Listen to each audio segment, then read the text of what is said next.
Hey guys, happy Sunday. I hope you are having a glorious Sunday. And well, it's been raining on and off here, so that is going to be lovely floor of the plants. But before we dive into all the fun stuff that we are going to be doing today, if you don't know who I am, I'm Tara with The Savage Wild.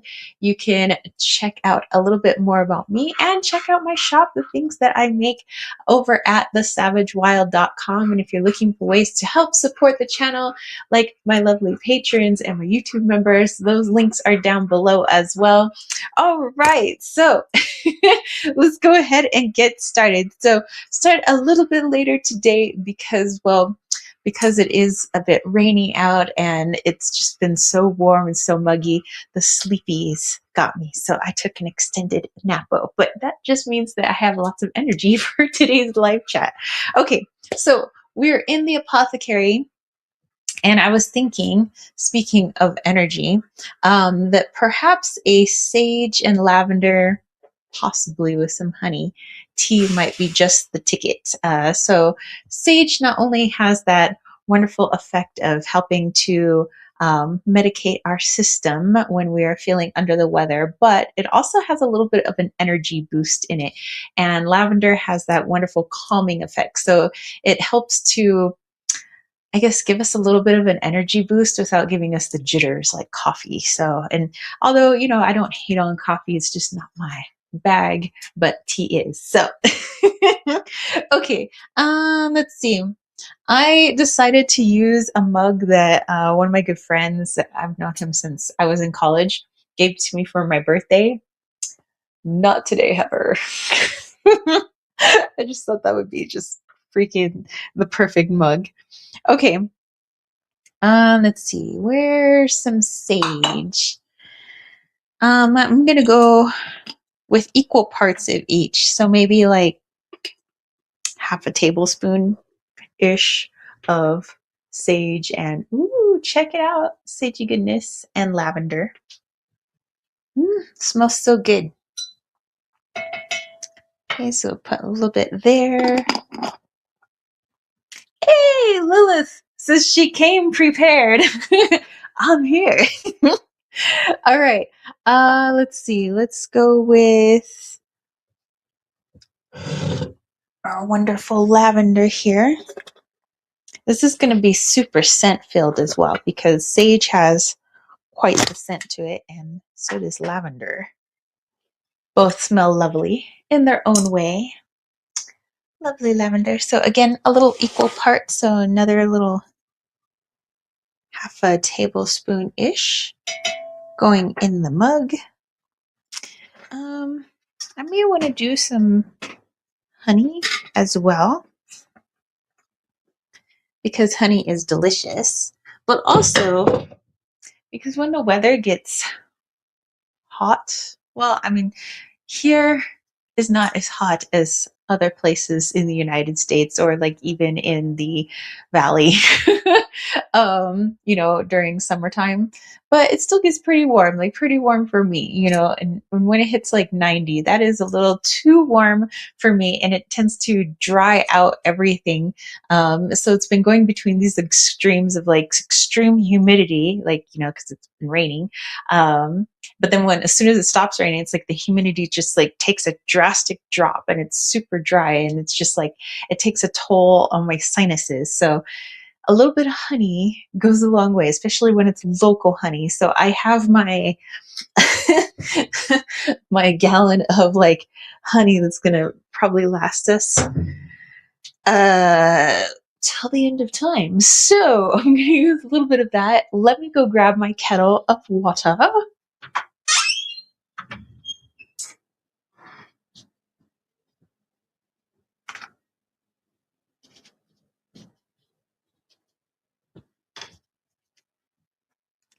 Ta-da!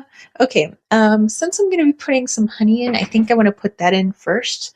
A little bit of honey, a little bit of water, hot water, just to get it nice and dissolved before I pour that under the rest of my herbs. So,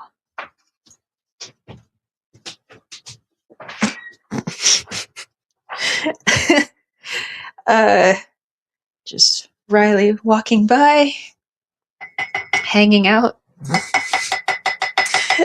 Okay, so a little bit of honey in there. Honey. And a little bit of that hot water. Again, just to get it nice and dissolved before pouring it over the rest of our herbs. It's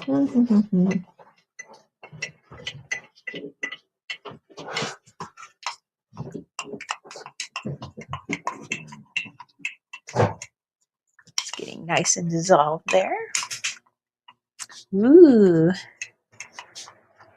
Riley bringeth the air. Things.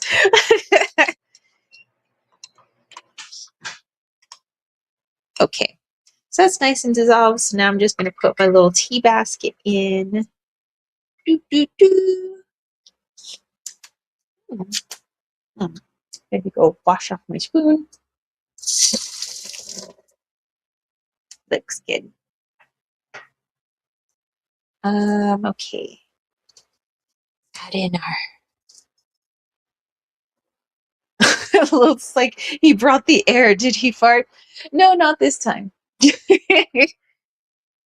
He brought the artificial air. The air conditioner. Okay, let's see. Okay, that looks good. Ooh. That smells so wonderful. I wish you guys had smell-o-vision. Okay, let me put the kettle back into the kitchen.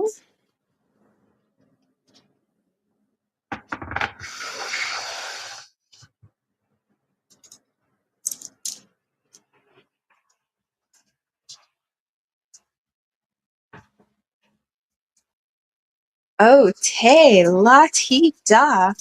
Okay, so we got our little mug steeping away. I say we head out into the kitchen because of what you guys voted on for the Sunday live chat. So it's so weird. Once I put out the poll, which is usually on Thursdays for anybody who's watching the replay or coming here later, usually around Thursday is when I put the poll out for my YouTube members, my patrons, and all of my subscribers. So if you are a patron and or you're a YouTube member, you technically get extra votes. So if you're a part of all three, you get 3 votes. If you're really aching to see something on a Sunday. So at first it seemed like there was something that was way ahead in the polls. It was the heavenly hamburger, which I was like, ooh, that would be fun. And you may have noticed there was mostly food choices for the poll, and that's because I was hungry. I think when I made the choices, I was like, ooh, we could do, that sounds good. We could do this. Ooh, that would be good too. That sounds so delicious. So yeah, Heavenly Hamburger was in the lead for a while.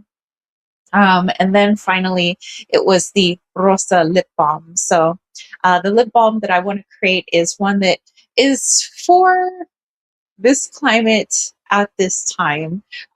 So not to say that those who aren't experiencing a chillier time of year in the Southern Hemisphere couldn't benefit from this lip balm.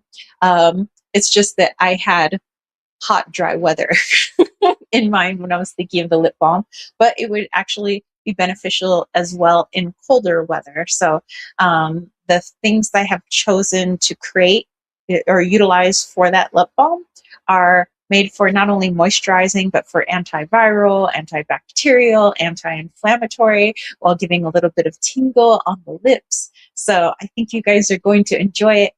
So yeah, let's definitely head out to the kitchen while my tea is steeping. So I am going to bring you guys in first. So here we go. Road trip, walk trip. Okay, let's head in here. Oh, look who's down there. It's the Vadarsky. See, everybody's like, it's like sleepy weather right now. Everybody's taking a little nappy. Okay, so let's turn the light on so you guys can actually see. And here we go. Ho, ho, ho, ho, ho. All of our ingredients, all magical ingredients. Okay, let's bring it a little closer. Okay, let me go get the lappy top so I can continue to see what y'all is saying.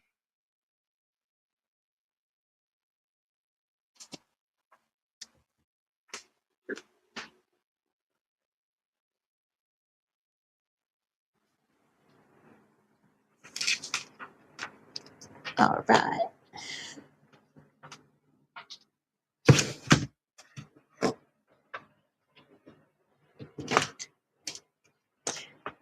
Okay. All right. Let's grab our other goodies.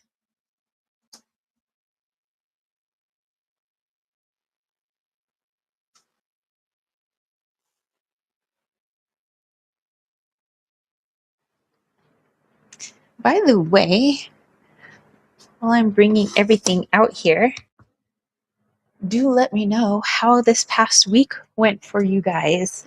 Any happenings, any cool dreams, any downloads, any hanging out with Squirrelkin. I don't know.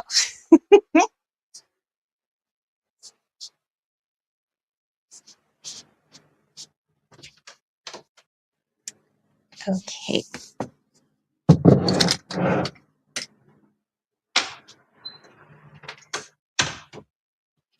You know, I'm going to bring our fan out here too. I think it will be beneficial.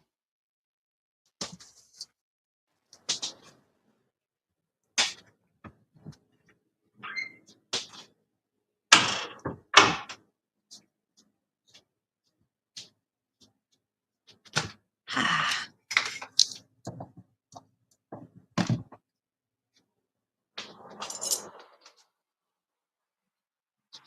Oh, yes. Muchly better. All right. So, lip balm. So I have something called a Rosa lip balm because we are going to be using roses. But these roses actually have been steeping in oil because I am doing an infusion and it's been steeping for a while. And what's kind of cool about doing like tinctures or infusions, as long as they're getting like their daily shake, you can have them there for a while. Like there's a tincture I have in the pantry right now, just because it's cooler in there, it's dark, and I made a wild lettuce tincture. Some people forget about their tinctures for like 5 years or their infusions for like several years, and you know, as long as they're getting their, like I said, their daily shake, it's not, nothing's molding on any of the plant material, or the plant material has been extracted and it's just the liquid sitting in a jar waiting to be put into like smaller, like the amber colored jars, then you can have them for a while. And so this has been infusing for a very long time, since 2021. So yes, like 5 years, almost, it's coming up on 5 years. It was like November 2021. Um, but yeah, so those are some roses from my garden in San Diego, and they've just been chilling in this oil. So it's super infused with rose goodness, all the benefits of rose, which rose has, well, there's a lot of vitamin C in it, more in the rose hips there is the vitamin C, but roses are used in a host of things from skincare to ingredients in cuisine, because it not only is delicious and has a beautiful flavor and a beautiful scent, but also because it's antifungal, anti-inflammatory, antimicrobial. It's really good at being just beneficial for our body, for our skin, for helping to boost the collagen, all of that good stuff. So because it's going right on our lips, and usually rose is very soothing for a lot of people. There might be people who have an allergy to rose, but for the most part, majority of the population is okay. You know, that is a sunflower, a plant that people are okay in utilizing. So I am going to be utilizing this rose because it is so good for the skin. It is so good for the lips. Lilith says, I spent 5.5 hours on the phone with a friend. I don't know how we did it, but every time we speak, it's like time doesn't exist. Wow, who was this friend? Who could you talk to for 5.5 hours? I mean, that's just cray cray. Costalini says, ooh, nice bangs. Thank you. Chopped them myself. Lilith says, what kind of oil?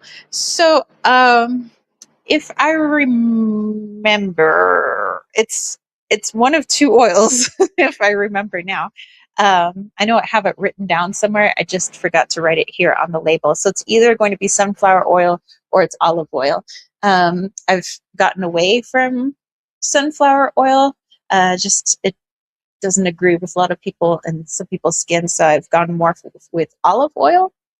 Even though it does have more of a scent to it than some of the other oils, but you know, I have done stuff where I've put it in coconut oil, but this one for sure is either going to be sunflower or it's going to be olive oil. And I probably, if I smelled it, I probably would know which one is which. Okay.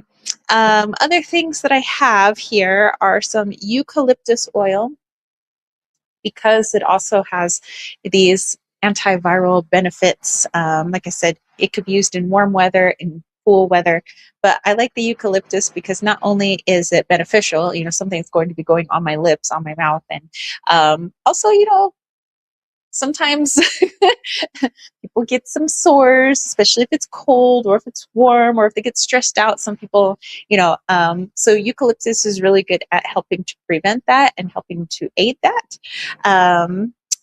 And also it has that tingly effect. So if it is warm outside, it helps. It's like, ooh, it's like a kiss of cool, you know? I also have St. John's wort tincture.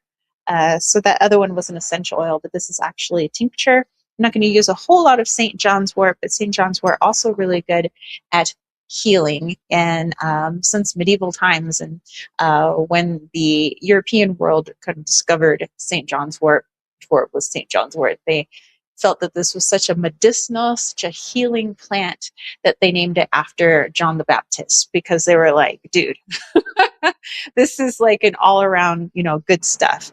You do want to take it in moderation though. And you do want to be careful, especially if you are caring for a second life inside of your body. So people who are pregnant or thinking they are becoming pregnant must be careful with really anything that you introduce, you know, plant or otherwise, into your body. So just with anything, always just be mindful. Okay, I have a couple of different little pots for putting my lip balm in. It's preferable if you can find a little glass pot, especially if it's dark colored. The reason people get like the dark blue or the dark amber colored glass is because it helps to protect the essential oils and many of the phytochemicals, which are just plant chemicals. That's what it means. That's what the plants use to defend themselves against the natural world. So, you know, against pests and disease. And those phytochemicals end up being very beneficial for human beings. So, but they are very sensitive to heat and light. So you want to make sure that you keep this in a place that is nice and cool. You can even keep it in the refrigerator. I mean, heck, if you're in a place where it's really, really hot outside and you want to put something nice and cool on your lips, might as well just keep this in the fridge. It's going to be literally cool. Plus, it's going to feel cool on your lips because of the eucalyptus. I have a little plastic pot here. I probably would try to refrain from putting it in plastic, but hey, if that's all you got, that's why I showed that. So that's all you got though. You know? So preferably glass, preferably dark colored, but if all you have is something, a little like plastic travel cup, which I don't really know what this is for, maybe if you're putting vitamins in or something when you're traveling, but you know, that works. And if you know that you're one who doesn't use lip balm a whole lot and you're like, you know, this is something I'm going to maybe put on my lips every once in a while, and you want to extend that shelf life, then maybe we put in a little bit of vitamin E oil. So not only is vitamin E, again, good for our skin, good for our lips, but also it works as a preservative. It's a little natural preservative. Okie dokie. Let's see. Lilith says Costolini returns. Return of the Costolini. Yeah. So, how was your week last week, you guys? Those who are returning and celebrated the Independence Day, let me know how Independence Day went for you. And Riley actually celebrated a birthday not too long ago. Um, it's kind of up in the air. He has two birthdays, actually. But we're pretty sure his real birthday is on the 8th. So yeah, he got to have cheesecake with strawberry topping. I took a picture and I put that on the Instagrams, so you guys might want to go check it out. And yeah, I think he made out like a bandit. Like he walked out and there was just like gifts galore all over near the fireplace. And he said it was like Christmas. And he was like, "Is it Christmas here? Whose party is this? Whose gifts are those?" But yeah, those were his. And he wore one of his gifts today. I got him a couple of shirts, and so he got to show off today at church. But yeah, so if you guys want to wish him a happy birthday, you guys can. Let's see. Costolinis, I had too much freedom and have questions about sunburns. Nice. Okay. All right. Well, we could also dive into some sunburns and chat about freedom. I love that. Costolini says happy birthday. um, Speaking of sunburns, I was looking up yesterday. I was reading something about like different various uses of aloe vera gel because we do have some aloe vera plants. They're Riley's sisters, and I use them, well, at least a couple of stalks of them, to make some shampoo for us. But it's also good, obviously, of course, as a sunburn relief. But I was looking at other ways that you can utilize aloe vera gel, and if you could utilize it in a drink, and like what would be the properties, and like why would it be good for our body besides alleviating sunburn. So interesting, you bring up sunburns. I was literally just looking at aloe vera yesterday. Okay, so let's go ahead and get started. I have the kitchen scale here. Let me point you guys down here so you can see what I'm doing. All right, so I have the kitchen scale here because I am going to be parceling things out. I already have this on. I have it on low, but I'm going to turn it up to high in just a moment just to get everything melted down. But I'm going to go ahead with 2 ounces of shea butter. So this could make like multiple little pots of lip balm. Okay, so I just want to be able to put it in without making a mess. So I have my little teeny measuring cup. Hit the tare button so that way it zeroes out and it's just measuring what you're putting inside. Okay, so I have here some raw African shea butter. So let's put in 2 ounces. I think that's a swell amount. Boop.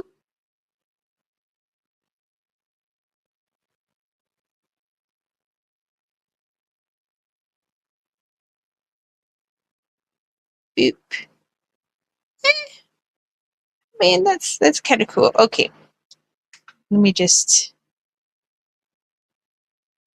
well, maybe 2 ounces is going to make a lot. Okay. Well, that's okay. We're going to make a lot of lip balm.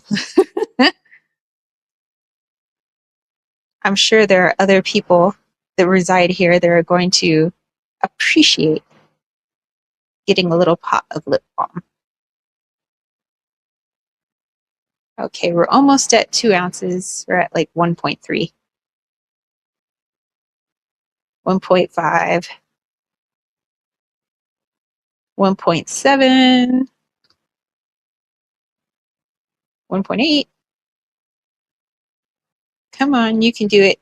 And if you get shea butter on your fingers, like whatevs, because it's moisturizing. So just rub it on your skin. 1.9, come on. 2 ounces. Okay. Sweet. Okay, so we're just going to go ahead and put that into our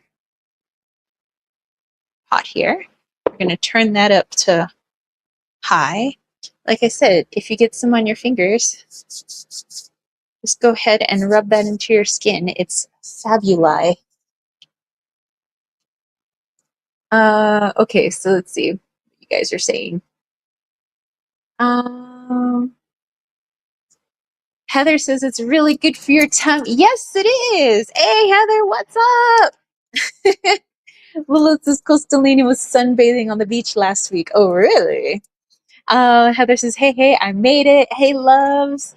Everybody's saying hello to her. Costalini said, pretty much, Lilith, I hit this crazy point of alignment where all the pain in my body vanished. I couldn't even crack my neck anymore, which is something I've been doing every 5 minutes for the last year and a half. Oh, wow. Heather's like, you had me at hello. Selene says, I was out in the Carolinas with some friends and I was like, this is fine. Even if I sat on the beach for 4 hours in 110 degree weather and burned my entire body, that's also fine. Heather said, so funny. I was looking for a good recipe for lip balm and bam. Selene says, so now I'm sitting in my chair, shedding like a snake, just sitting in a pile of my own skin. Wow, talk about freaking physical and metaphorical shedding of the skin. I like it. Wow. Okay, so let me just put some of this back into the shea butter bin. Boop. Back in you go. For another time. Okay, so I'm going to take some of this off the spoon, kind of rub this on my arms because it feels really good and smells really good. I mean, what's wonderful, like with cocoa butter, shea butter, those are like my two bases that I use for making salves and balms. I mean, besides the beeswax to like, solidify it, but it's just so nourishing. You can just literally like wipe it on your body. And coconut oil. I mean, you could do it with coconut oil as well. So if you're like, man, I have some really, really dry skin, like Costolini right now, then maybe you just want to go straight coconut oil or shea butter. If something's like burning, probably you don't want to put coconut oil on a burn, but maybe some aloe. And when your skin is not as inflamed and it's calming down, then perhaps like some cocoa butter or shea butter to just kind of like help nourish that new skin that's coming through. Okay, so it's already starting to melt in there, which is pretty cool. I want to go with a 1/4 ounce of beeswax now.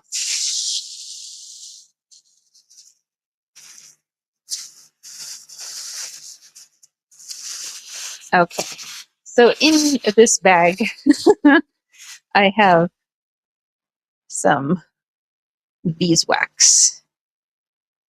Okay, so we're going to go with a 1/4 ounce.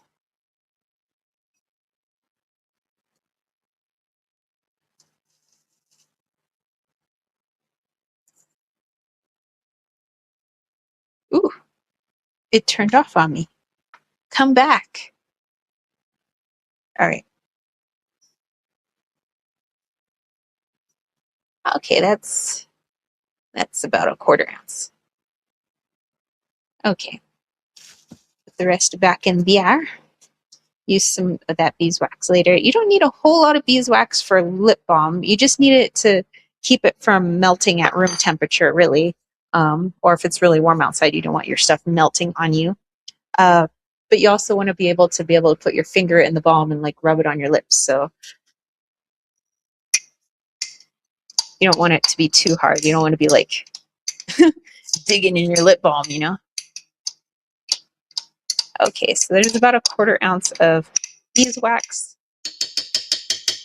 I do like using the little pastilles of beeswax, but sometimes all I can get is like the big, huge clumps of beeswax from like a local beekeeper. Always try to go local, And that is go local, don't go local. I mean, going loco. It's totally up to you. Okay. Yes, I keep my beeswax in this big bag. All right. And so now I'm going to put in 2 teaspoons of this rose infused oil that's been infusing. You can see the date there, November 14th of 2021. Good stuff. Okay. I have shea butter all over my hands now, so I can't open the lid. Okay, I'm using a towel. All right, we got it. We're all good. Ooh, popping the seal on that. I think that's my sunflower oil now that I smell it. Okay. All right, so let's put 2 teaspoons of this into our little concoction here.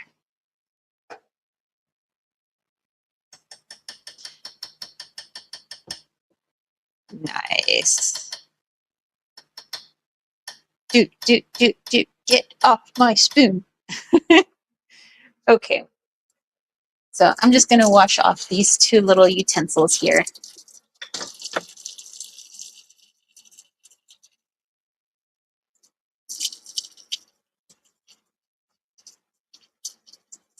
And like I said, you can always use the extra shea butter or oil or whatever. Just put it right on your skin.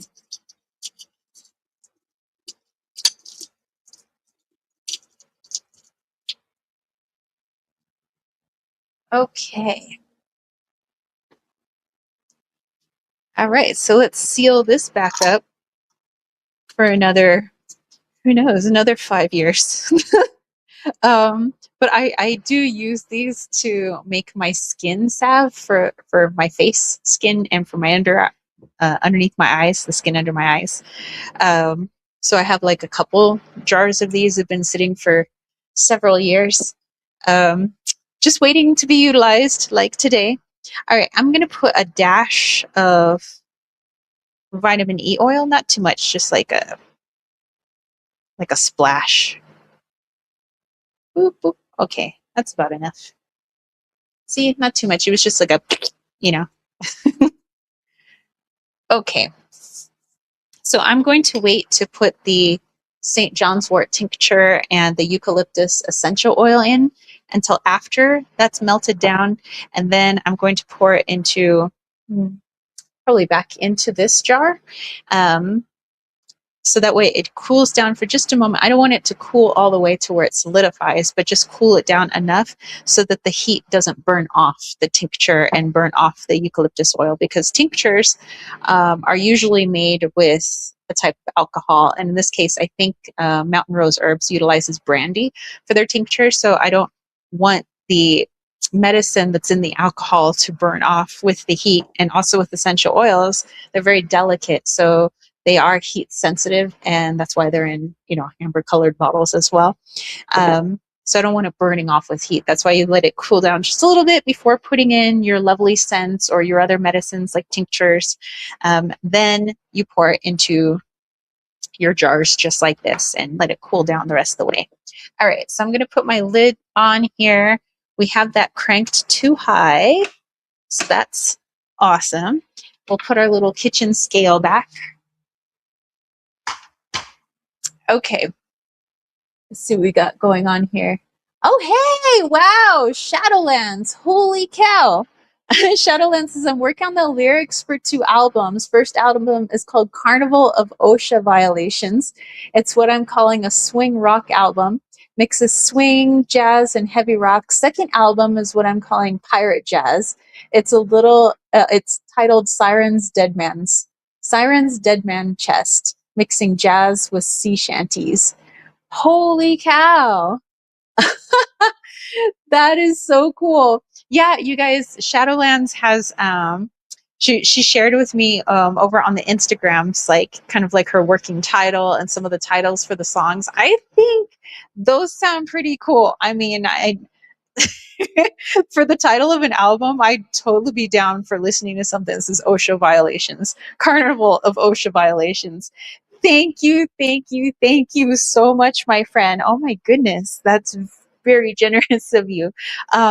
So when I get over to the living room, before we start talking about our herb of the week, we could dive into maybe a little herbal ally and in connection with your album, like something to kind of work with to help you, let's say, bring out the muse, the siren's muse, in creating your music for your album. I think yeah, I think that would be awesome. So thank you so freaking much, my friend.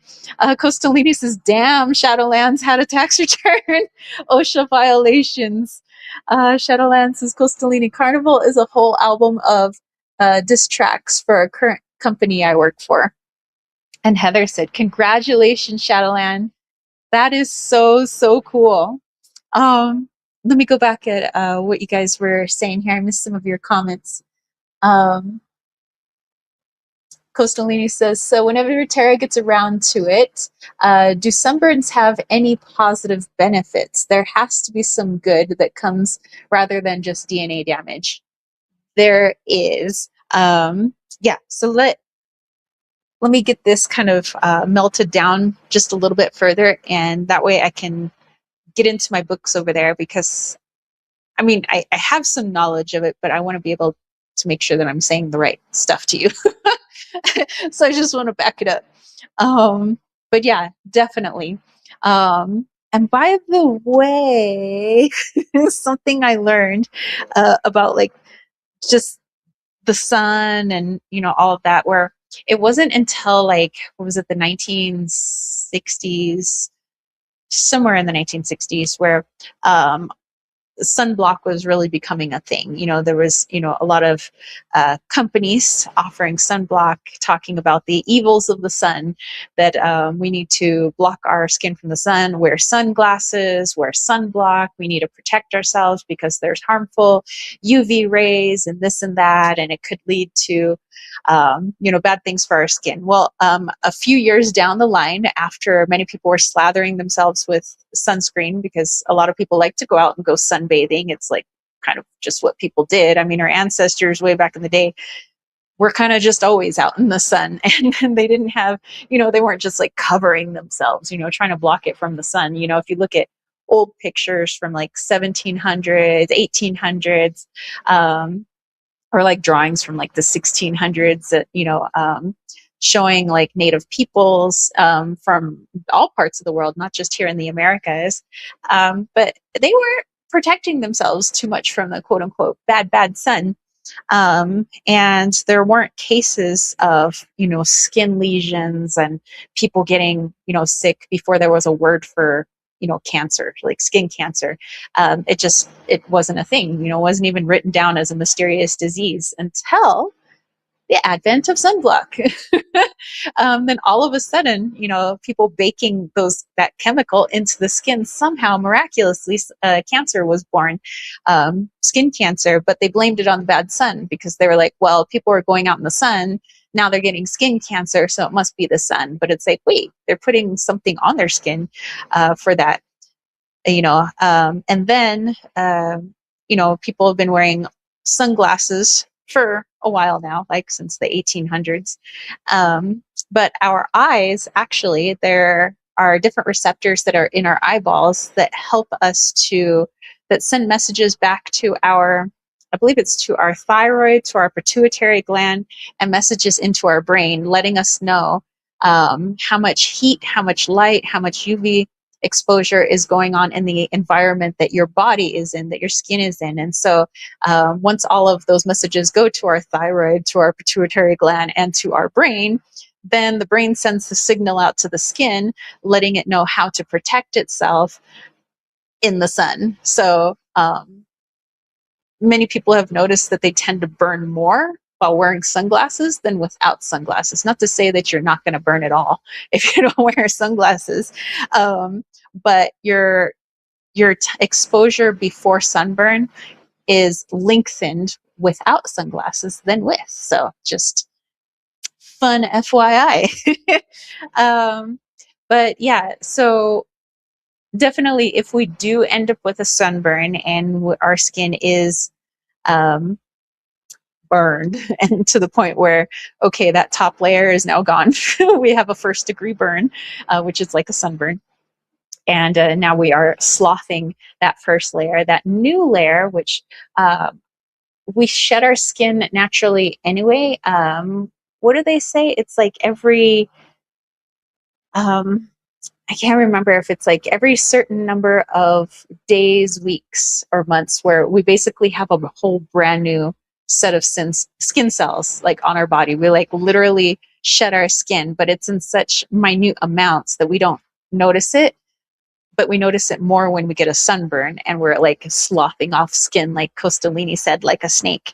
But that new skin underneath, that's, it's good skin. So I would say that there isn't like DNA damage going on. There was damage to that top layer, but because of our body's ability to generate new skin cells, like it just does it on the daily, whether we burn ourselves or not, that any damage that has happened, the body is really good at releasing it. Just like with tumors, with moles, things like that, our body is really good at collecting things that are bad within the body or on top of the body and just like releasing it, letting it go. But yeah, let me, when I get to my books, I will look into it further for you. And Costolini says, I thought that too, shedding the old skin with the new alignment. Heck yeah. And Heather said, kind of interesting. I wonder, a sunburn is considered a protection mechanism, and your skin is the largest organ of the body. So you shedding it, maybe letting go of a layer of something. Just a thought. Yes, yes. Shadowlands has been sitting on most of the songs for Dead Man Chest for years. Hey, you know what? From what I know from like my favorite musicians and things like that, that they sat on songs for years. Sometimes there's like a song that they write or some like inspiration that came to them. Oh, like there's a friend of mine who really likes Prince, or the artist formerly known as Prince. Rest in peace. But like Prince had said that there were certain songs that would come to him in dreams. Sometimes it was an entire song. Sometimes it was just pieces of it. And he said he would just write it down, or he would write down, the musical accompaniment to it, or he would write down the lyrics. And sometimes it would end up taking like years, like 10 years or more before that song seems like it was complete and it's ready. But remember, everything in divine timing. So when that music, which music is really just a frequency, even though we put words to it, the instrumentals, that vibration that we feel with that music is similar to the vibration that our physical bodies have, that nature has, that the world has, that God has. It's all of this, vibrational energy. And that's how energy speaks to itself. That's why people are so interested in music. That's why music goes back to, I don't know, who knows? Maybe Adam and Eve were really good musicians, but I'm sure they found a form of music, So it's just how soul speaks to soul. So when that soul's message, that soul's, I guess, song is ready to be shared at the appropriate time, your soul will know. So it's okay if you've been sitting on certain things for years. It's okay if there are certain things that you're not going to be putting into the album, but you wrote years ago. Maybe it's just not right for now. Maybe it's right for later. So always trust the process, my friend. And I am so proud of you. That is so cool. Let's see. Costolini says, that's what I was thinking. Somehow a bunch of English dudes made it 60 days on ships on the ocean without burning alive. 30, 40 days, your skin recycles. There you go. That's the number I was looking for. I was like, what? I'm like, I know that there's like a certain number, like when you literally are like walking around like a whole new human being. So okay, so it's 30 to 40 days. Isn't that interesting? 40 days. And that's also a prominent number in the Bible, too. Jesus out for 40 days in the desert. There was like just number 40 being in, and it's connected to us. Coincidence? I think not. Ages is, and turns into dust for you to forget to clean.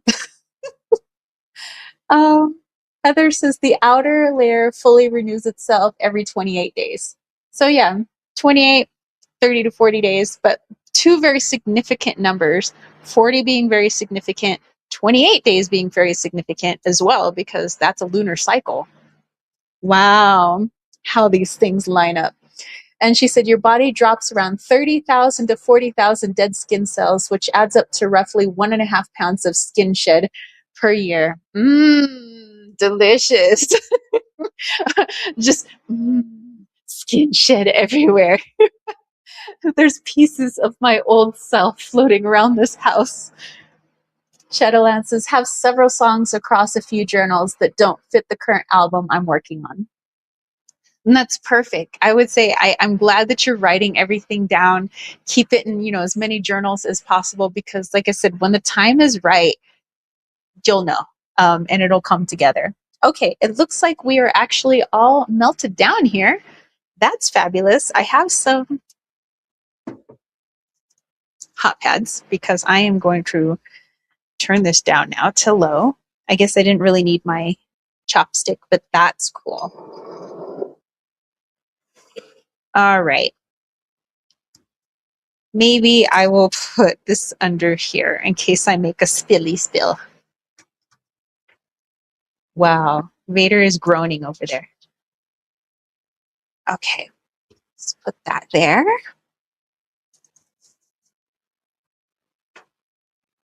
Ooh, I can smell that shea butter. It smells divine.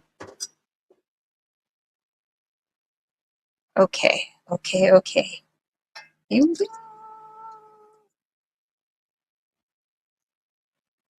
Yes, I did it. See if we can get any more out of there. We can get a little bit more. Cool. All right, I'm going to quickly take this over to the sink area, and I'm going to get some paper towels to wipe out the inside. It's just so much easier to clean when it's hot. I mean, I can give it the good clean later with soap and water, but I just want to get the majority of like the oil out of here so that doesn't go down the drain.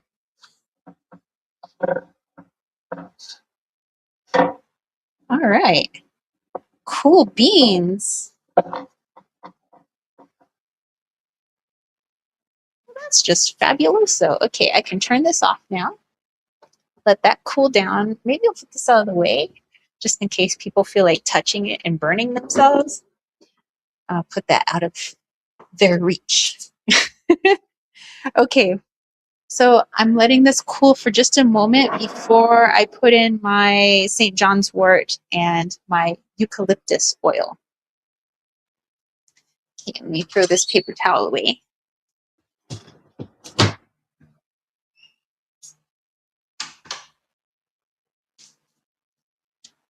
Okay, so this made roughly like, I don't know, a 3/4, almost a half a cup of salve. Okay, it's starting to cool down. That's great. I'm just going to do 10 drops of each of these. Shadowland says, been a writer since my school days. Well, hey, you know what? A musician is always a musician before they even know they're a musician. And Heather says, I don't think I ever mentioned I went to college for cosmetology, barbering, and aesthetic or as esthetician. I think that fascinated me the most, and I would allow to get my master's.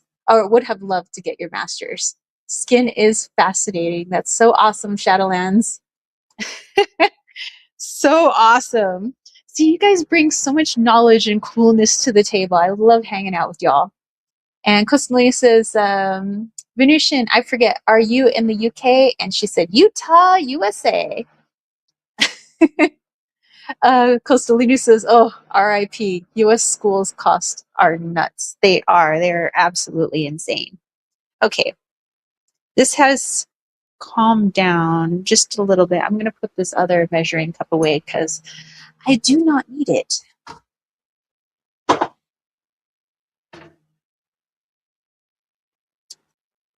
All right. Bring it all in. So while this is cooling down, just a little FYI, so this lip balm here, it contains a lot of moisturizing oils. Like I said, they're antiviral, like especially with the St. John's wort. And well, you know, I mean, rose also has a bit of antiviral in it as well. It's not known for that, but it does.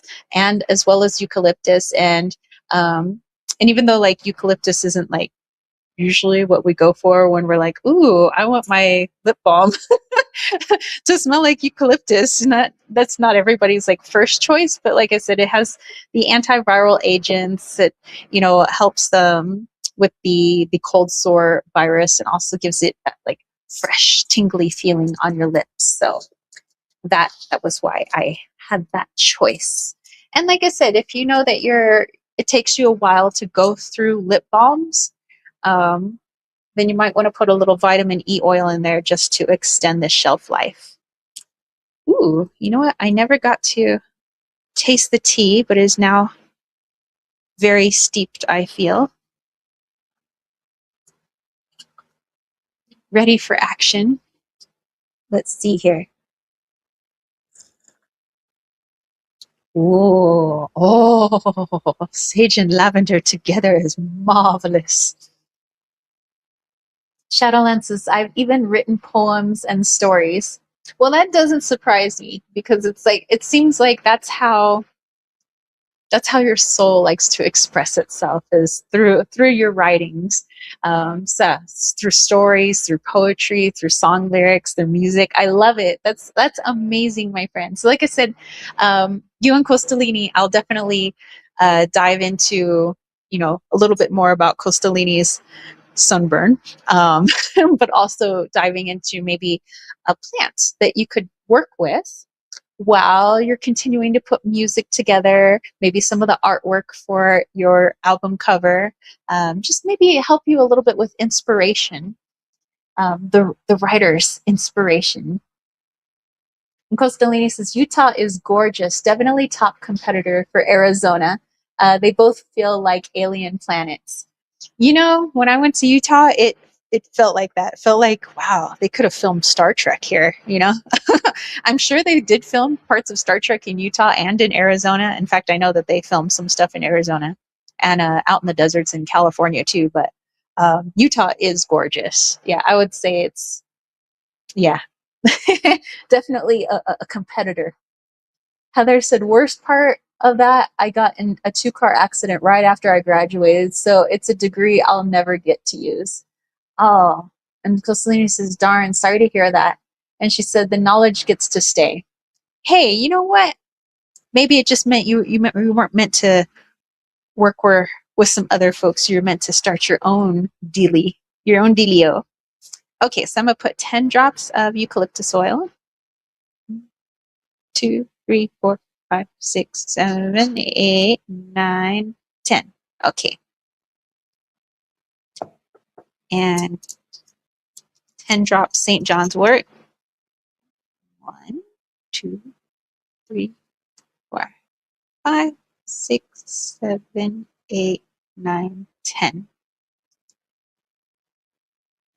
Okay. Let's give this a mix. And I have my little pot here ready.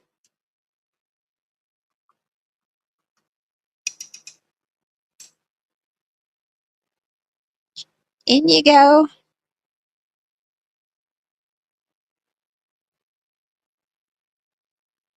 Okay, I've got a little bit left over. So maybe I will put it in the little plastic pot for possibly other people in this household.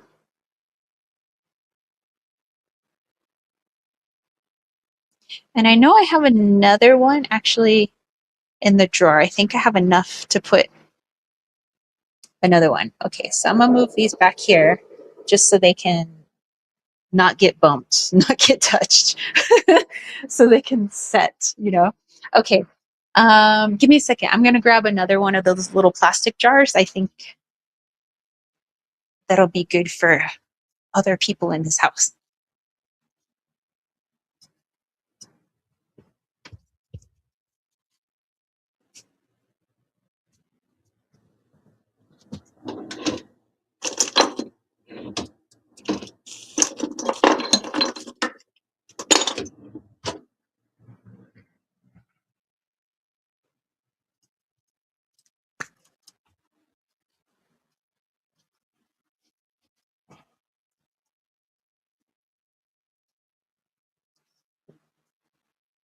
Okay. Like I said, I know it's preferable to use the glass, but you use what you have.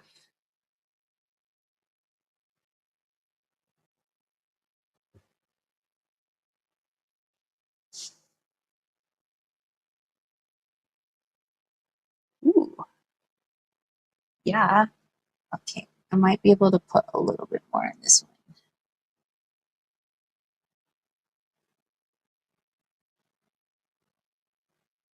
Oop, oop.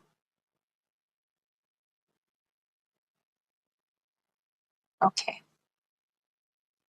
All right. Ooh, that one is like really full.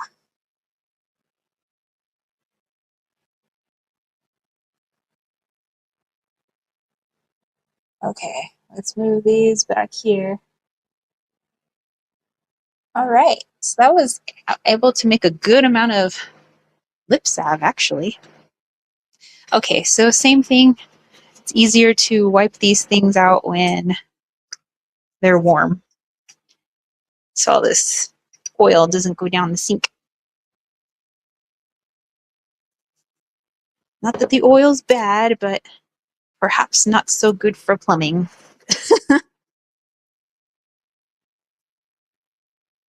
Okay.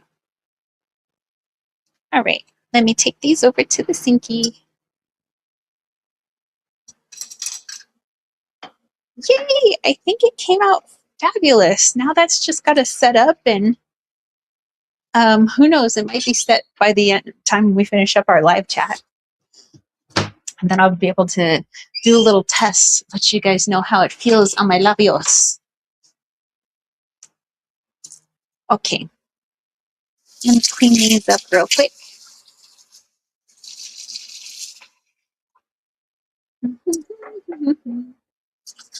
So yeah, super quick and easy, especially if you have a crock pot. I mean, you can use a double boiler too.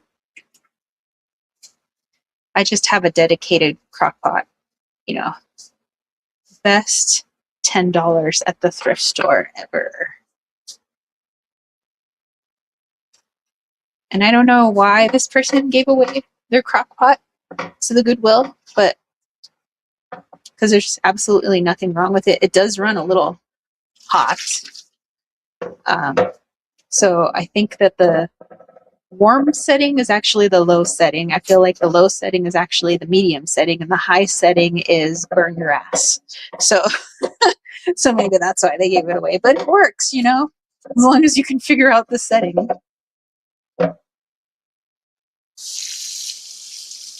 Okay. Still got a lot of stuff on here. There we go.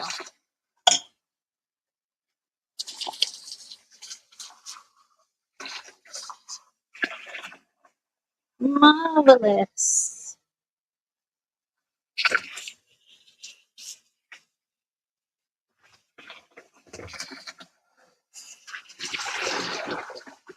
Okay. Nice and easy cleanup too.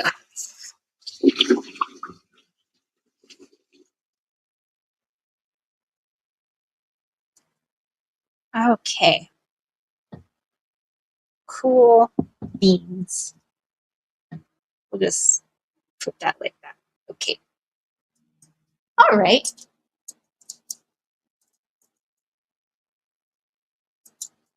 Well, that's excellent. Okay, well, we made ourselves some lip balms. Like I said, once it's all set, I'll I'll do a little try and let you guys know how it feels on my lips. Um, okay, let me go back here. Heather says it's so beautiful here, for real.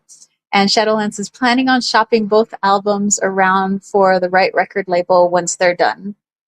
Of course. And you know, again, from, and you probably already know this, from what I've heard from other artists, you know, there are some artists like they felt like they had no talent because like some record label didn't want them. And, you know, it's the right label, right person. And it might take a while, but you know what? Then you would end up finding the right person. So it's okay if the first person or the first 50 people are like, nah. That just means that your magic, your work wasn't for them. And that's how it was meant to be. It's, you know, it's waiting for the right person. And once that happens, it's all happening in divine timing. It's all happening in the right time. So that's so cool. So happy for you. Um, it's Heather said Sandlot was filmed here. It was just meant to make my own thing for sure. Sorry, I've been up since 4 a.m. My eyes are a bit blurry. no, no worries. Costalini says sounds like a good enough reason to remove them. Shadowlands is hey, wow, you're a magic member. Welcome. Oh my goodness, so happy. Oh, you got the cool little wolf head next to your name. Um, you know, I put cool new names for my YouTube member tiers, but like YouTube didn't want to change my member tier names. So KWT still is stuck with my member tier names, but that's okay. A little bit of KWT magic in with the Savage Wild. Cosnea says, if your insurance says they'll cover it, then you want it, right? Better than an app, a permanent solution. Heather said, so thoughtful, making extra for everyone in the house. Well, yeah, I think that, you know, well, Riley will probably end up using mine. We'll share that one, but you know, maybe his sister and our friend Laura might want one because you know they're here too. I know that if I'm warm and dry in the house, they might be possibly warm and dry, and everybody's lips needs a little bit of love. All right, so let's take you guys out to the living room. Woo, we're going down. Okay, and I'm gonna bring my mug. Hey, look, there's a Vader, just literally chilling on the floor. He's like, the floor is so much cooler. Did you just smack me as I walked by? Wow, rude.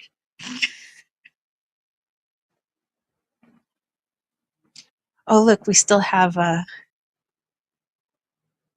decorations left from Riley's birthday. Okay. Let me put down my tripod legs. All right. Let's put our tea here. All right, let me go grab the laptop. I'll be right back.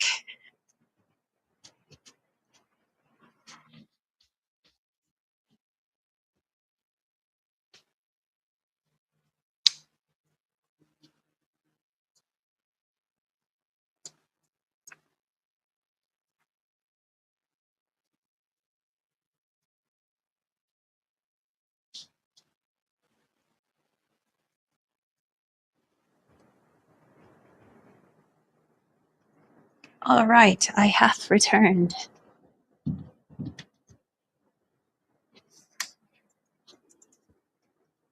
Okay. That's more better. Okay. Hey, and we're back. Let's see. Heather said he's such a love. And Costelini says this other weird thing started happening where every night I get tinnitus in my right ear for like 45 minutes. Um, I'm sort of waiting to hear what Ghost Now since the last time that happened. Oh, from Ghost Now since the last time that happened. Was Halloween around when you said you were, um, there would be trickster energy? Yeah, usually around that time. But interesting that you're mentioning the ringing in the right ear, because since Riley's birthday, like I said, it was back on the 8th. I've been getting, well, actually, it was a little bit before his birthday. It was just more pronounced around his birthday, where just like the ringing is getting so loud in my right ear. It's not all the time, but it's usually when there's a lot of spirit energy around. And on his birthday, there was a lot of spirit energy around. um, so yeah, okay, so much to dive into. So we're gonna dive into a little bit more with your skin stuff. You know, I haven't forgotten about that. And then Shadowlands, I want to find an herbal ally for you and your music. And then I want to talk about the energy, why our right ear goes off and why sometimes people's left ear goes off. But for the, I mean, because there's kind of a spiritual reason why it's a right ear over a left ear. I don't know. So we'll talk about that. Constantly says, whoa, weird. Did you also have pain in your lower left jaw? I did not have pain in my left jaw. However, I have had, it's all on the right side. It's not really on the left side. So, like you were saying, the left for your left jaw. For me, it's been the ringing on the right side, and then like when I showed you guys last live chat, I had broken a glass, and like, you know, I was digging the glass out of the garbage disposal, and I like totally like chewed up my hand. Most of it was like chewed up here on my right pinky. And then I had also burned myself on my right pinky. And there's been a lot happening like on the right side of the body, which is, as we know, the masculine side. So that's interesting. But, you know, yours being the left jaw. But yeah, it's just been like, I mean, nothing like too serious, not like I broke anything, but it's just like, you know, just little, like all the mosquito bites that I have, because we do have some mosquitoes right now because it's been kind of like warm and humid. Not that I have gotten a ton of mosquito bites, which is also unusual. Normally, I'm the first to get like chewed all to pieces, but I guess they're eating Riley's sister right now. So they're all attacking her and they've kind of left me alone for the most part. But any bites I have gotten are only on my right side. Like not a mosquito bite on my left side. I'm like, this is so weird. So yeah, maybe we'll look into all that. And Heather said, good God, it's 107 degrees. Quick reminder of how dang hot it is. Up to 110 degrees. So grateful for air conditioning. Wow, that is too extra. I'm going to send some like good, cool, cool air your way. Yeah, here the hottest it's been is 90, and that's like when we hit our little heat wave, and it doesn't last for very long, maybe like a few days, and then it always cools down. But we're in the middle of that few days where it's like 90, and all the little mountain people are like, "Oh, we're melting," you know. Our blood is too thick right now. Okay. So before I dive into all the things I was going to dive into with our friends, I do again want to say thank you. Thank you, thank you, thank you to everybody who comes into these live chats, who hangs out with me, for my mighty, mighty moderators who wield the wrench of destiny, for everybody who subscribed to this channel, which it blows my mind how many people are subscribed to this channel. Thank you. It's an honor. It's an honor to do these live chats, make these fun videos for you guys. Ooh, and I was talking to our friend that lives with us, and I was I was like, you know what? I think I want to make a series, not like a whole video, but like maybe some YouTube shorts called Not a Weed, because as I'm looking out in our yard, there's so much medicine out there. Everything from yarrow to the wild lettuce to bull thistle, to the milkweed that's out there. I'm like, there's so much medicine here, and so many people, disregard it because it's like that's not what's popular and pretty. Those aren't the beautiful like manufactured gardens. I'm like, but dude, that's nature's medicine. It's natural medicine, and it brings in pollinators. It's good for things that you're trying to grow in the garden when you bring in those pollinators for hummingbirds, for butterflies and bees of all kinds. I'm like, so I want to make a series where I'm talking about a plant that's normally considered a weed, like a dandelion, and talk about its medicine and be like, hey, before you decide to rip your friend out of the ground and excommunicado them, maybe learn about their medicine first. So I'm thinking about making a little series called Not a Weed. So I think that'll be fun. But yes, thank you to everybody who subscribed. Thank you to everybody who hangs out during these live chats, everybody who shares my videos or my shorts and, looks at the goofy posts that I put on my YouTube channel page, or, hang out with me over on the Instagrams. But thank you to my YouTube members who who they are because they have that little colored wolf head next to their name, like Shadowlands, who just joined. So Costalini as well, Changing Rainbow Lotus, and Jonathan Cleese, Nancy from Macron's Intuition. Thank you all so very much. And for my patrons as well, you know who you are. Carmen, who's one of our new patrons, and Adrian and Casey Gritter, Joel, Brandy, Brian, Lily, Crystal, Easy Does It, and Dana. So thank you all so much. Yay! Okay, so let's dive into Costalini's skin stuff. That was like the first thing I said once I got all my books here. Costalini says, damn, some countries would consider you a climate criminal, Venetian. And Heather said, yeah, yikes. Lula says, that's a fab idea. And Heather says, yeah, it's been over 105 degrees multiple days. Usually we get one of them. We got a threesome with an extra hot side dish. Have to be cheeky about it. And so Heather's also thinking that maybe Not a Weed is also a good series name. So she said, best medicine right outside your door. Yes, that is definitely for sure.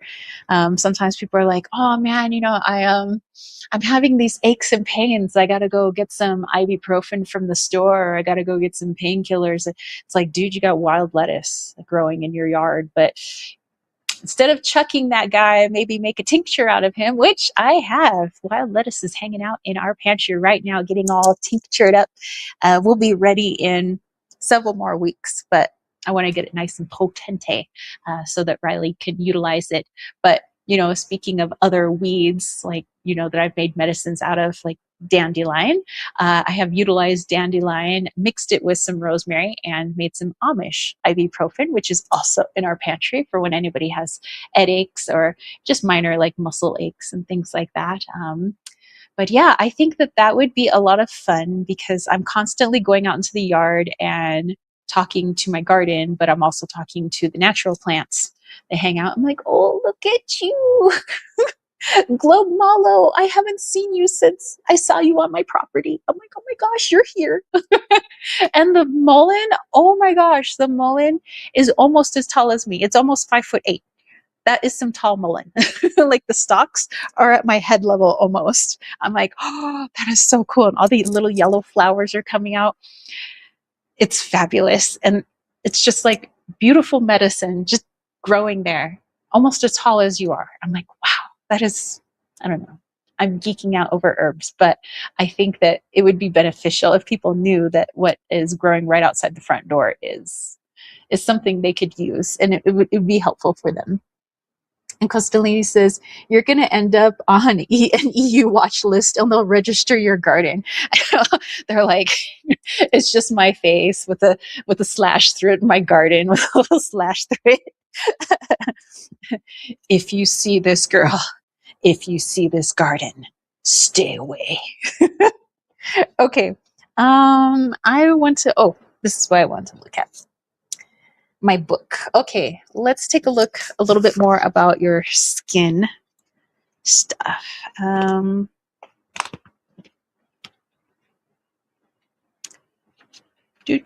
just looking in my index right now.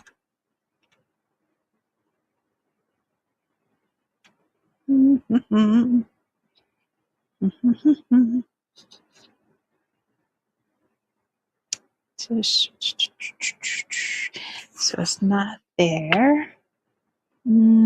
Itching around the nose. That's not it. Well, it kind of itches, but only because you've shed your skin.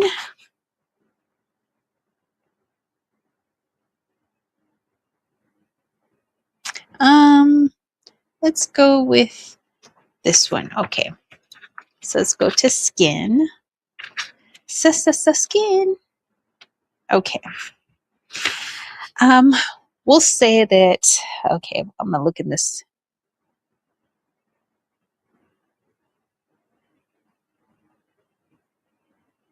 Ooh. Ooh. Okay. Okay. Okay. Are you ready for this? Okay. Oh, this is gonna be good. Okay. Costalini says you actually need a plant passport to transport weeds and other plants in the EU. Wow, a plant passport. Interesting. Hey, Nancy Fisk is here. Oh my gosh, how are you, my friend?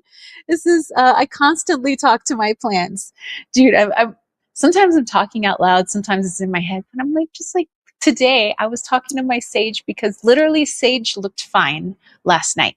Today, somebody had a feast with sage, like somehow during the night. I was like, oh, who ate you? Who ate you? I will kick their ass. Like, what? So I put a bunch of that diatomaceous earth around it. So hopefully leave my sage alone. But yeah, I talk to them, especially when they get eaten by little insects. I'm like, oh, I'm so sorry. Well, it's good to see you, my friend. Heather says, did you sit in your garden for hours? Welcome to the club. Plants are the best. And Constantly says, whatever keeps a Groot out of the TSA line. I know, poor Groot. All he wants to do is just check out other places, and they always putting him in whatever second degree frisking. Heather's like, WTF, that's wild. I'm like, who even eats sage? I mean, I do, but I mean the insects. Like, who would just ravish my sage like that? Not nice. I blame grasshoppers, but I don't know if they really like the sage, so I don't know who that was, but I'll find them. I'm gonna kick their ass. Okay, so Costalini for skin. So as we know, it kind of lines up with, some say maybe the 40-day cycle, maybe the 28-day cycle, but whether it's 40 or it's 28, those are two very significant numbers anyway. So 40 being more of, connected to Jesus, which is the masculine, and also with the 28-day cycle, which is connected to lunar cycles, which is connected to feminine. So that's interesting. It could be a beautiful balance between male and female, but also when something, like let's say I burn this arm, first degree burn, I'm out for prolonged periods, and let's say I was wearing some sunglasses and my body didn't know how to protect itself, didn't know how much melanin to push to the surface to protect it from overexposure, and this top layer totally gets a little crispy. Well, when that happens, so that first layer is not technically the first dermal layer, because that would be a very deep burn, but it's just the superficial layer of the skin. The skin decides, hey, you know what? Skin cells are like, that part just isn't going to be beneficial for Costalini anymore, so we're just going to let that go. So they end up creating almost like a fluid between the two. So that's why sometimes people get blisters when they sunburn. So even if you didn't blister, there was some sort of like fluid layer that was between the old skin and the new skin, although, maybe non-perceptible, so that old skin could get pushed off, thus that new skin would become revealed. So when we, I guess metaphorically speaking, talk about people having a thick skin, or, we always talk about when somebody's like really tough, or they're emotionally, like they got walls up or things like that. We always talk about, being thick skinned, or, a little too thick skinned, or, just you need to thicken your skin up. It's always about this skin, that somehow that's our wall. And just like Heather was saying, it's the largest organ in our body, right? It's our little epidermis. Not so little, I guess it's literally our whole body. So it's our protective layer. It's what protects our veins, our circulatory system. It's what's, a little bit of protection. I know that our bone structure creates protection from with our organs and stuff like that, but it's the skin is the first defense. It's the Marines basically of our body. They're the first ones out there. The skin is the first one out there, right? So it's our protection. And so we, knowing that it's been put into our vernacular, that whenever we're protecting ourselves, we like to use the metaphor or the symbol of our skin being that protection. So since you've been going through this evolution through emotion and how to express emotion, on the daily instead of bottling things up, and, how to have this beautiful balance between your masculine and your feminine, and knowing that you don't have to choose one or the other, that you can have a blend of the two and still be a very masculine human being, so this skin shedding is kind of like that top barrier that you have symbolically or metaphorically put up, where like, I gotta be this way, I gotta be stoic, and I gotta have everything together all the time, and I've gotta like, everything's gotta be like, hyper masculine, to the point where we're going into the negative masculine, which we'd already talked about before.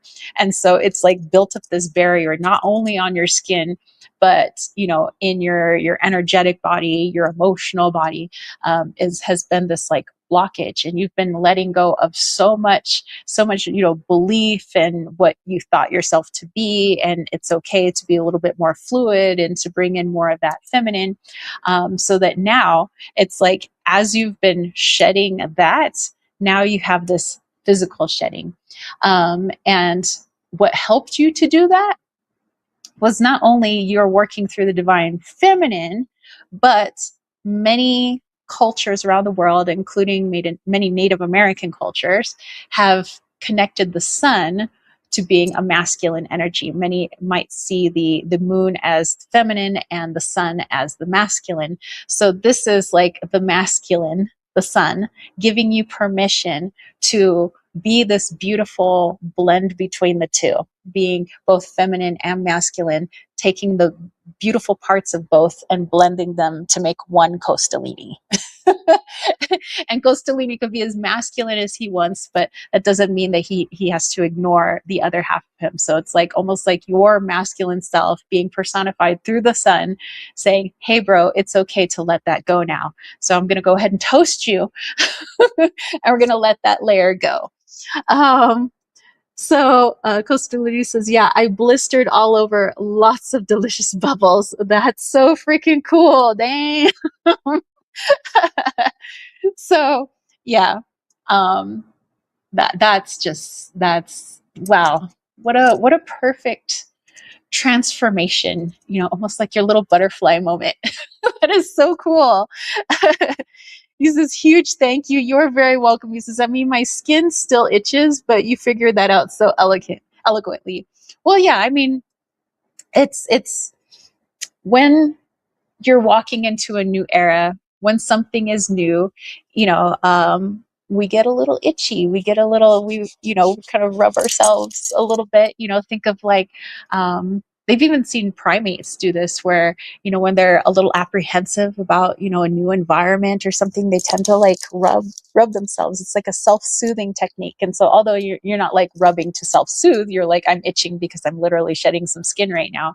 It's kind of the same concept. Your ego self is like, this is a little weird, a little, so I'm itching a little bit. Although, yes, we can attribute it to you got a sunburn, so that's why you're itching.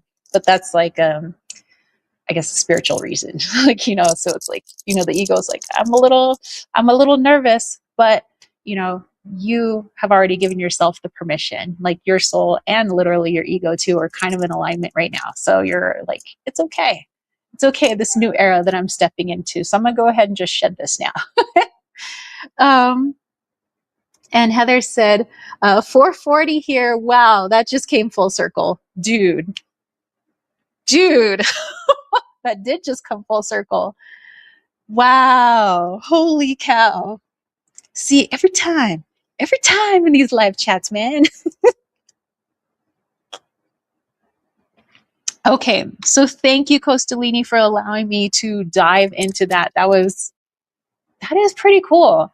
I'm proud of you too, and I am excited for this kind of a new era that you're stepping into, and you've literally shed your skin for it. That is cool. So it's okay that you're shedding like a snake, probably all over the couch right now. Just be like, it's all part of the process. Costalini's like best sunburn. Nice. Okay, so Shadowlands. I want to look into an herbal ally for you while you're making your music. I mean, I know you've already got the talent, you've already got the inspo, you've been writing since probably you were able to hold a pencil, but I want to do a little dive. Okay, just going through like my repertoire of knowledge. Okay, what area do we want to look into? Okay, hold on. Maybe I'll get inspo from my table of contents.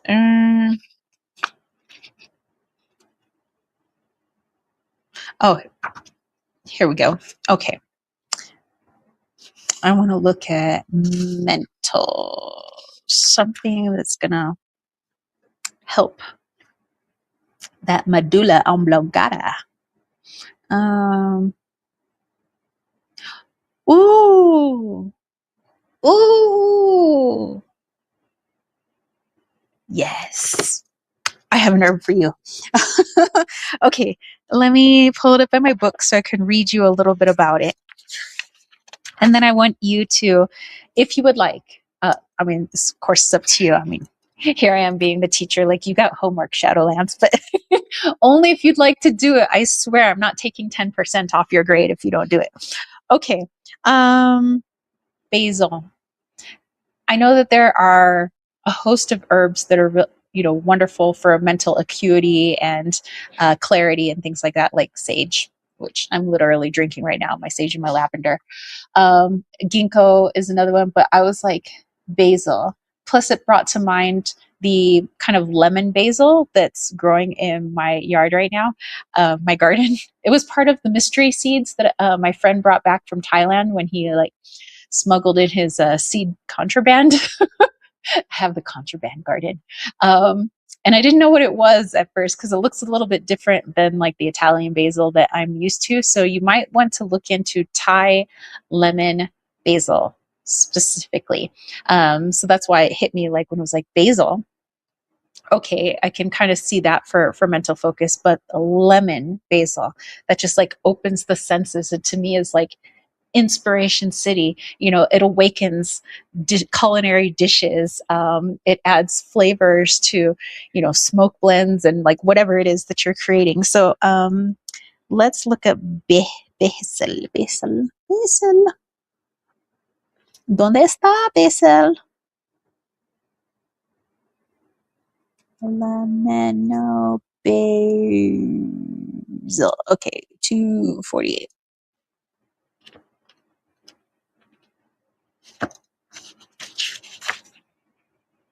Okay, this one's going to be talking about sweet basil. This is not like super sweet, it's super lemony actually. So I'm just going to go over the basics of like basil, but I suggest looking into Thai lemon basil. Look at the habitat that it grows in.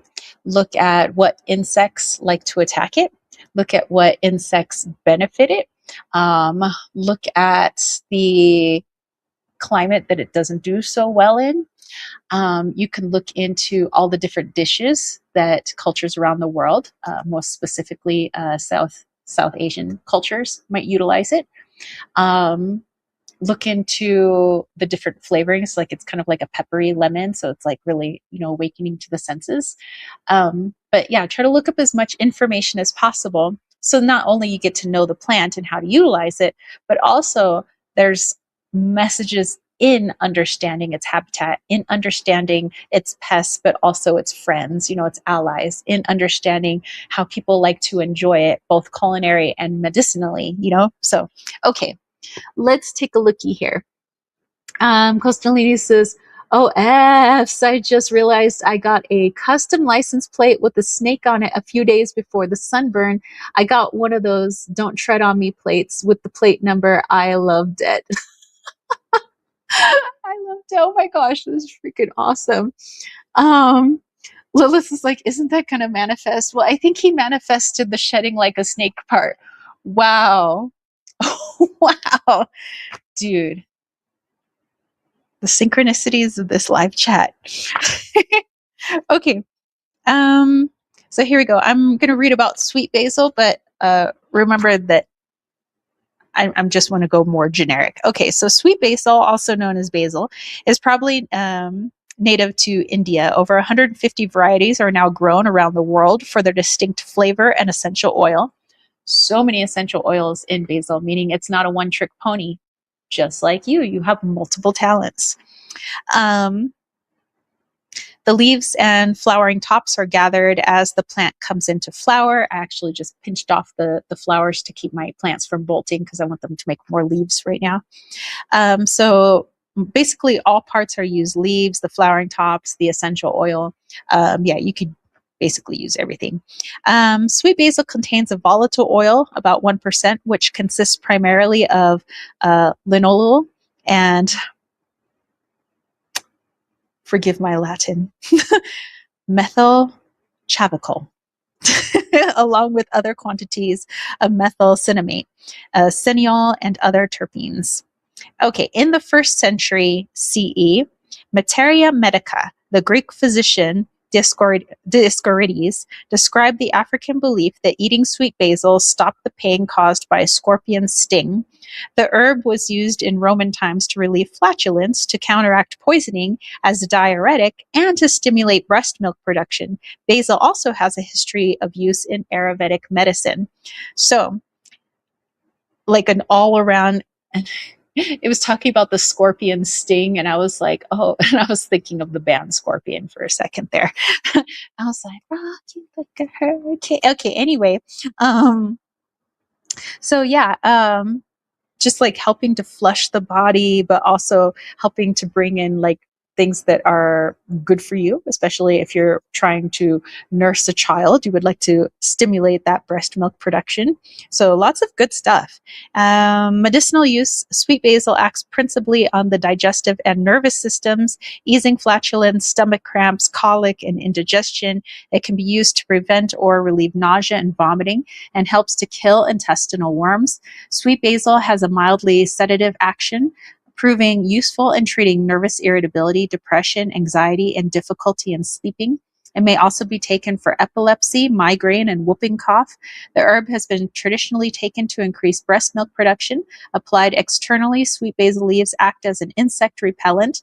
The juice from the leaves brings relief to insect bites and stings. Sweet basil has an established antibacterial action. Wow.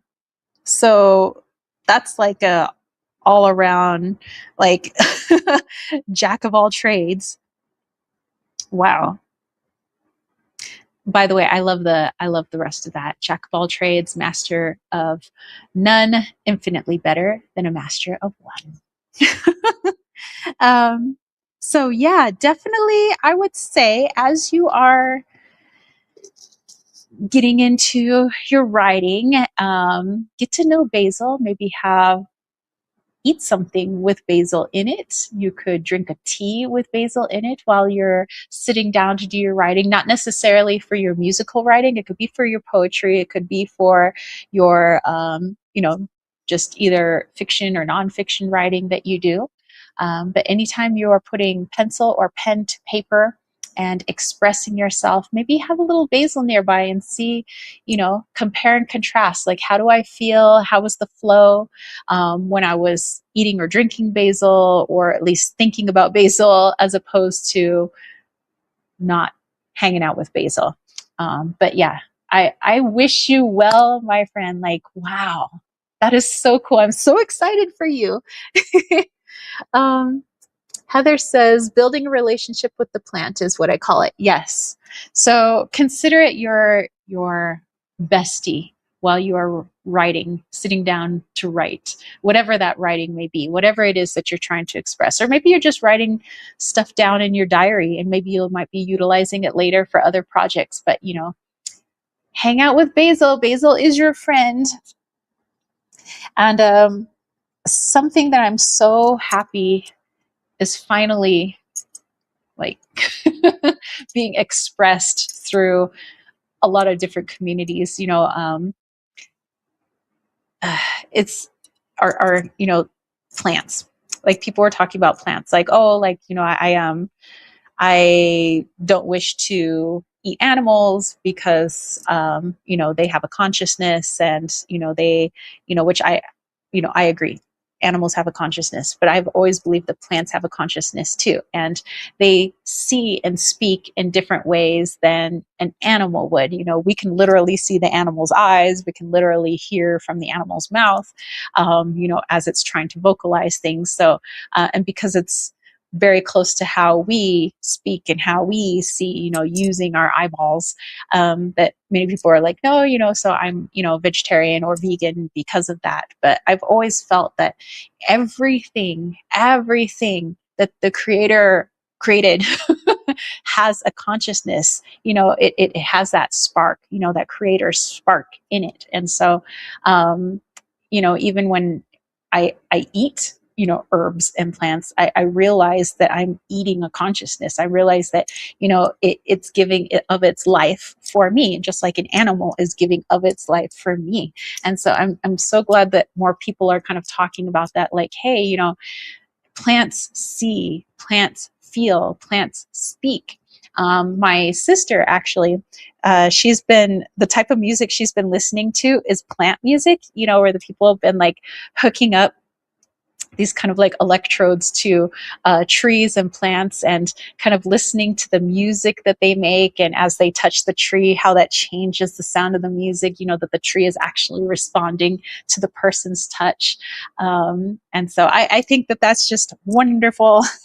That's why I'm like, yes, plants are our friends, animals are our friends, the freaking earth is our friend, but not one consciousness, I believe, is better than another. We're all just kind of helping each other to grow, to live here on this planet. Let's see. Lila says, girl, I just got flushed because the ex was in the neighborhood getting food at fast food establishment close to my place, and I nearly lost my footing. I need answers why my reaction was so out of proportions. Pretty please. Well, um,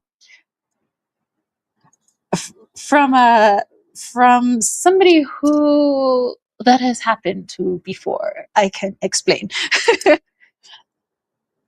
Let me get my not today heifer mug. Let us sit down. Okay. So when let's say any ex, somebody who we were in a close relationship with, whether it's an ex-friend or an ex-boyfriend or girlfriend, um, we I'm a get super psychological here. We shared intimacies with that person. Even if that person was just our friend and there was no sexual intimacy, there was an intimacy of sorts where you may have shared secrets. You shared parts of yourself that you don't normally share with complete strangers on the street. So there is this like openness, this connection, this vulnerability that you had with this person, and you were a particular person at that time with that friend or with that lover, boyfriend or girlfriend. Once that relationship comes to an end, it doesn't mean that the entire connection to that person is lost. Even if we're like, you know, even if this was like, oh, this was a boy that I had a crush on when I was in third grade, and like so remotely not interested in going back and finding third grade boyfriend, there's still a little piece of you that was left behind with that person at that time, no matter when that time was or how old you were at that time. So, if this is the person that you were talking about before, where you texted him or called him, and we're just we're just kind of like thinking about the past and kind of thinking about that past relationship because of what's going on in your current world right now. We're talking about that anchor, wanting to feel stable, so we anchor into something that was from before. And you said that you're kind of at a level now where you can kind of have that balanced relationship talk, or not relationship talk, but like friendships. You can express yourself freely. This person now, because you guys aren't in a relationship anymore, not in a romantic sense, he can express himself freely. So in that, your ego kind of has this kind of like this mental snapshot of that person in the past. Remember, we were talking about how sometimes the way we remember people is the way they were, and that's kind of how they always are in our mind. Like my little brother is 39 years old now. But when I dream about him, when I think about him, when I picture him in my mind, he's 4 years old. He's always that 4-year-old boy. Doesn't matter that he's a man now, that he's married, that he has a job, that he's not the same human being that he was when he was 4. That's how the ego labels and categorizes people and things so it can make sense of its world. And so although that X is definitely probably 100% guaranteed not the exact same person that was with you when you guys were dating, that snapshot of that person remains with you forever. And so when you think of him or that person, the X, you're thinking of the past. And it's like, oh, that's in the past. That person's in the past. Even though we're talking in the present, my mind is this person in the past. So now it's like seeing the person in the present, this person that I've had a snapshot of in the past, that I've anchored myself in the past with, that my ego feels safe, like, that's that person. They're always like this. They'll always be like this because you have this past snapshot of them. Now you're seeing present version of them. It was like a jolt to the ego. It didn't know what to do. It was like, whoa, whoa, whoa. The past literally just fast forwarded to the present. That was so weird.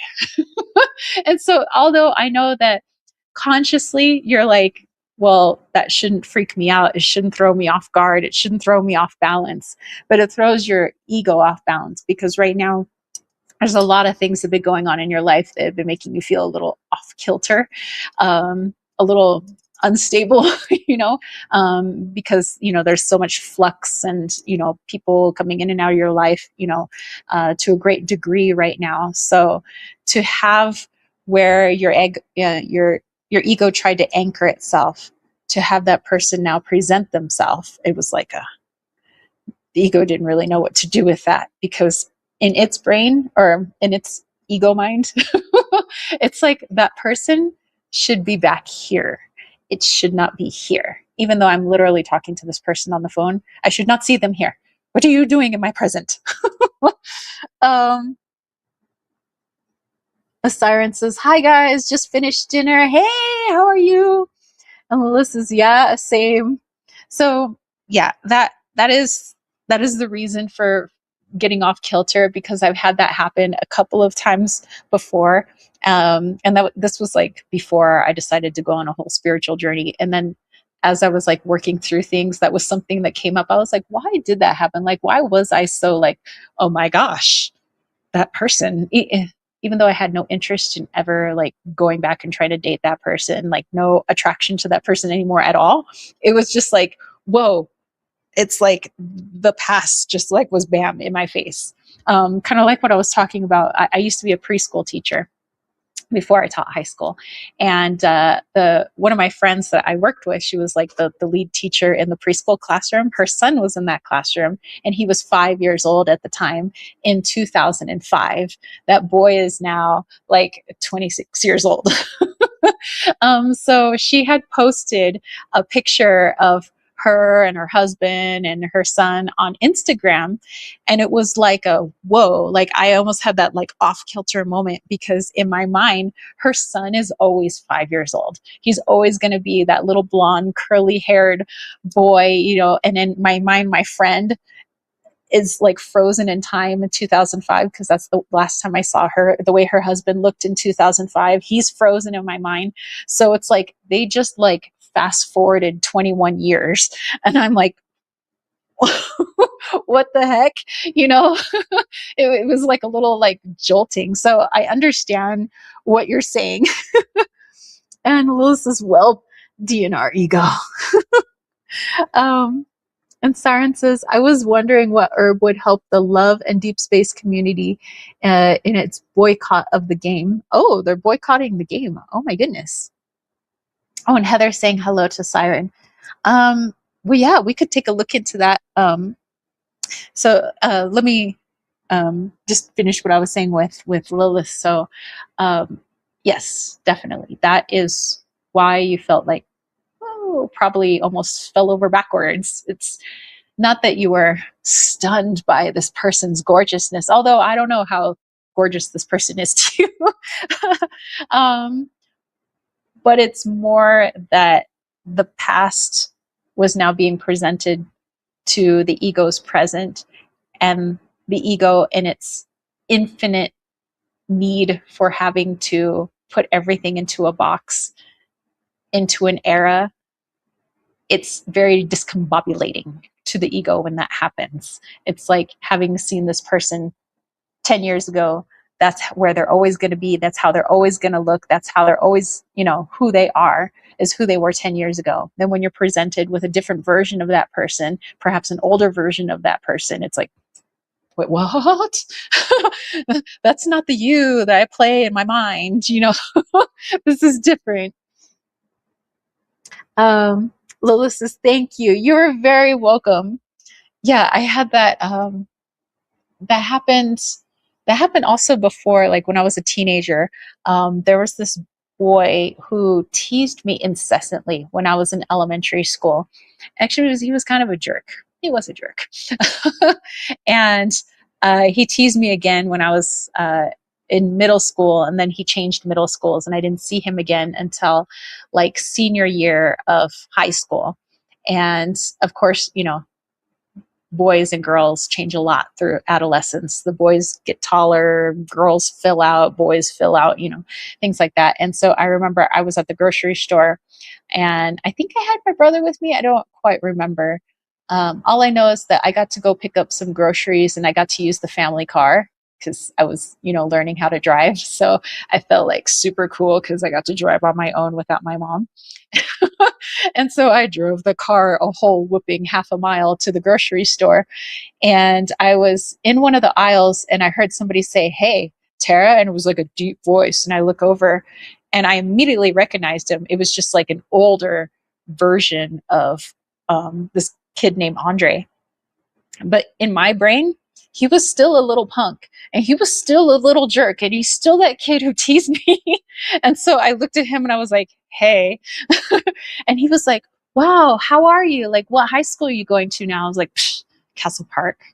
Because in my brain, I'm still pissed at him for teasing me, you know, even though I'm pretty sure he must have been grown up, and maybe he was a fine young teenage boy, but he was just like, and the thing was, he wasn't teasing me at all. He was being completely different. He was being like a mature 17, 18-year-old person. And he was just like, wow, so are you getting stuff for dinner? Like he was asking me about dinner, like, how's my mom doing? How's my dad doing? And I was like, why do you care? And he's like, well, because your mom used to do recess, right? Remember when we were in elementary school, your mom used to like help out, do yard duty with like recess? And I was like, oh, yeah. And he's like, well, you're looking really good. Like, you got really pretty. I was like, got really pretty? Thanks. Thanks. But it was like this shock because it was like, in my brain, he's like still that little jerk from like sixth grade. Turns out he grew up. He's a nice human now. But my ego self was like, what the heck? What is going on? This is not what I remember. I'm supposed to not like you. Costalini says he probably liked you. Maybe. I don't know. He called me Harry Terra Tarzana. He would steal my ice cream whenever it's ice cream day. Oh my gosh. The things we did in sixth grade. I was mean to a couple of boys, I will admit. But it's only because I kind of like them too. There was I don't know if I should probably share this. You guys will have a low opinion of little elementary school Tara. So there was this kid, and I was fascinated with his freckles because, I mean, I mostly grew up in a Hispanic neighborhood. Not everybody's got freckles, but he had, like, he was coated in freckles. Like, freckles made him tan looking because he had so many freckles. And I was just like, I would just stare at his face because I had never seen so many freckles and I thought they were kind of cute. So I was like, oh, I'd stare at his freckles. I remember one time he was just like minding his own business. I don't know. He was talking to a friend or something. He like looked over and he's like, why are you staring at me? I'm like, you're a jerk face. He was just like, well, I don't know. He said something, but I was just like, you're a jerk face. And then I was like thinking, yeah, should not say that.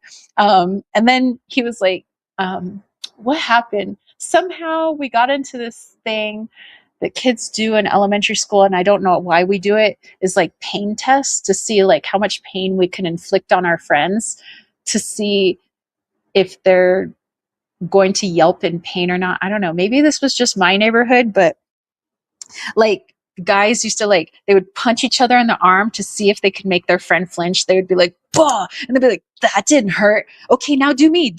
And they would just like hit each other but like some of the girls would get in it too. Like sometimes I would do that. I would ask the guys to like punch me in the chest, and they would punch me in the chest, and I'd punch them in the chest. And then I'd be like, that didn't hurt, and then they'd be like, that didn't hurt. And we would just do that. So, Bill was doing that with me. That was his name, was Bill. He was doing that with me. He was like, I think he was like pinching me or like hitting me.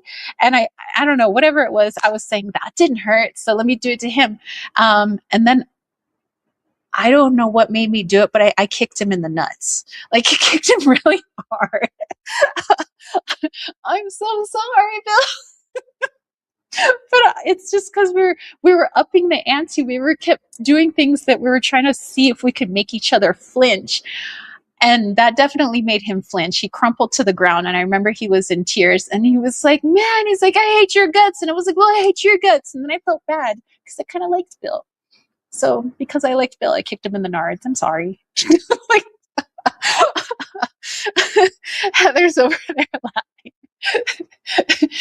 Elementary school Tara was super immature because I've totally matured since then. Totally. Siren is like classic. Yeah, I felt bad about it.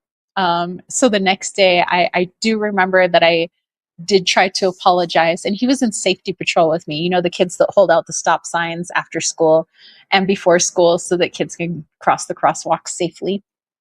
So I was leader of my safety patrol unit. So I remember apologizing to him. I said, I'm sorry, I didn't mean to kick you in the nuts. And he was like, he's like, well, I'm sorry. He goes, I didn't mean to punch you so hard. I was like, well, it didn't hurt though. And then I did it again. I'm sorry. Because he was like, because I was like, it didn't hurt though. He's like, what if I did this? And he punched me. So it's a reflex. I just kicked him. And then I think he stopped being my friend after that. But anyway. Heather's like, use a rubber band to leave welts. Yeah, we all did it. Yeah. Oh my gosh, I forgot about that one. The rubber band. Yeah, we would do the rubber band. Um, the boys would even do like the pencil thing. They'd like flick their pencil and like, like smack their friends in the arm. We used to do garden. I don't know if you guys were sadistic enough to do this, but it was popular amongst myself and my Mexican friends. We'd do garden. We're like, okay, first you check out the soil. Like, and then you rake the soil. We would rake our arms. We'd be like, it doesn't hurt. It doesn't hurt. We like rake the arm. They're like, then we put the seeds in. You like pluck their skin. We're like, and then you water it. And then you water it. And then you till the soil. So we'd play garden. And then we'd literally have scratches. We'd be bleeding. We'd be like, it doesn't hurt. Why do we do this as little kids? This is freaking crazy. It must be left over from our whatever animal days. Costalini says, did he ever have kids? Not sure. Not sure if I scarred the poor boy for life. Not sure if it did any damage. If I did, I'm sorry. Siren said, roads and paths unexplored, rocks blocks the wolf forward, band together and hear our cry, solidarity to the sky, my payment. Ooh, beautiful. Another beautiful one. I like it. So roads and paths unexplored, rocks block the wolf forward, band together and hear our cry, solidarity to the sky. I like it. That's really nice. That's really nice. Thank you. Okay, so let's look back. Siren was wondering an herb that would help love and deep space community in its boycott of the game. Okay, so, and I like that you were talking about solidarity, in your poem as well, kind of bringing people together, bringing them back together, with this game. And Heather said, Bloody Knuckles. That was the other one. Yes, we did Bloody Knuckles. Man, we were sadistic children. Okay. Bringing unity plant.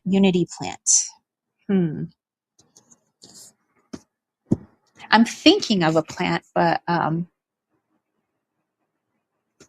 maybe there could be more. Oh, okay. Let me see if it's in here. Okay, that's not the section I'm looking for. This is not the droids I'm looking for.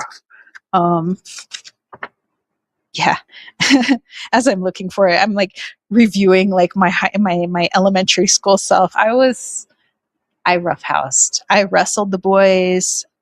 I tried to do bloody knuckles with the boys. I jumped out of trees with the boys. I was always just trying to outdo the boys all the time. I would race them all the time. Okay.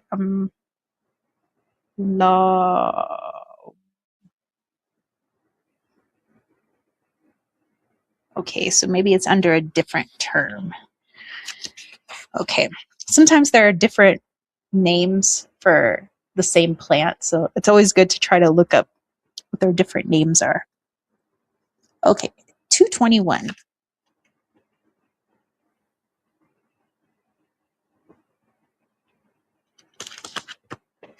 $2.21. Let us go to that page.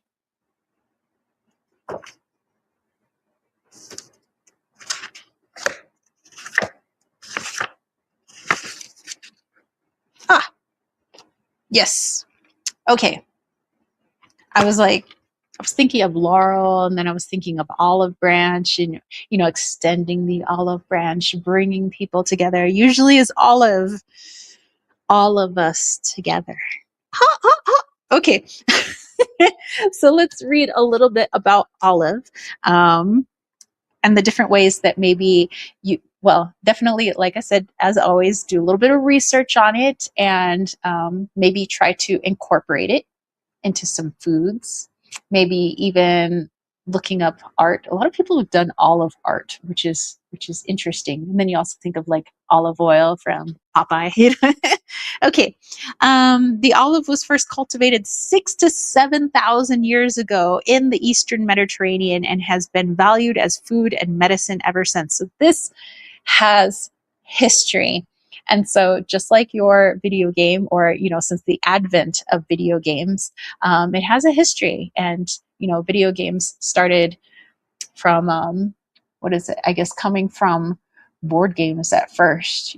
Before they were computerized, and all of that. So your I guess the gaming community has a history, just like olive has a history. So that's kind of like what I was thinking in bringing them together. So the olive branch is an emblem of peace, and the leaves crowned victors in the ancient Olympic Games. The Bible states that olive, the fruit shall be for food, the leaf for medicine, a summary as accurate today as in ancient times. Olive oil and leaf offer multiple health benefits. Okay, so okay, so let's take a look at the key actions. It's anti-inflammatory, settling everything down, with this boycott thing. Antimicrobial, it's a bitter, which what bitters are, like, especially like for the gut, it helps to help release stomach acid so that you can break down food. So bitters are actually good for us because they help to up our good secretions. Cardiovascular tonic. um, Lowers raised blood pressure, blood sugar, and blood fat levels. So everything simmer down now. So definitely a wonderful herb to work with. Let's see, olive leaf. Laboratory studies indicate that olive leaf has wide-ranging health benefits, including anti-inflammatory, anti-thermogenic, anti-cancer, heart, liver, and nerve protective, antimicrobial activity. Dude, it is the whole shebang here. Clinical trials support the traditional use of olive leaf as a treatment for high blood pressure. When it comes to the heart, because that's what I'm more interested in, bringing the community together through a love of something, olive leaves lower blood pressure and help olive olive leaves lower blood pressure and help improve the function of the cardiovascular system. Possessing some ability to lower blood sugar levels, the leaves have been taken for diabetes. The oil is nourishing and improves the balance of fats within the blood. It is traditionally taken with lemon juice to treat gallstones. The oil is useful topically for dry skin, cradle cap, and dandruff, and excess earwax. So I didn't know about the earwax. That's interesting. But yeah, I mean, there's a reason victors in the Olympic Games would be crowned with it. If that's like, it's like the victor of the medicine world, basically. It seems like it's good for everything, but its superpower is to just simmer down now. Let's come back, like bring peace in the body. So peace within the self might help peace within the community. So something to definitely look into and maybe work with, or maybe even somehow work it into your speech in the video game.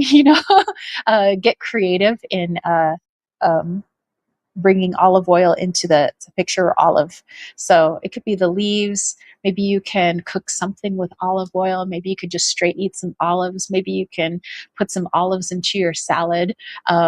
Maybe just for funsies, talk about olive oil from Popeye.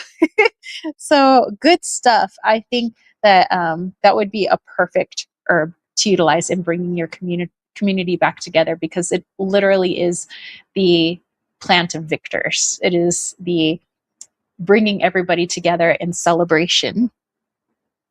Let's see. Heather was talking about or slaps. Oh, yes, that too. Didn't they actually turn that into a real thing with adults now? That's crazy.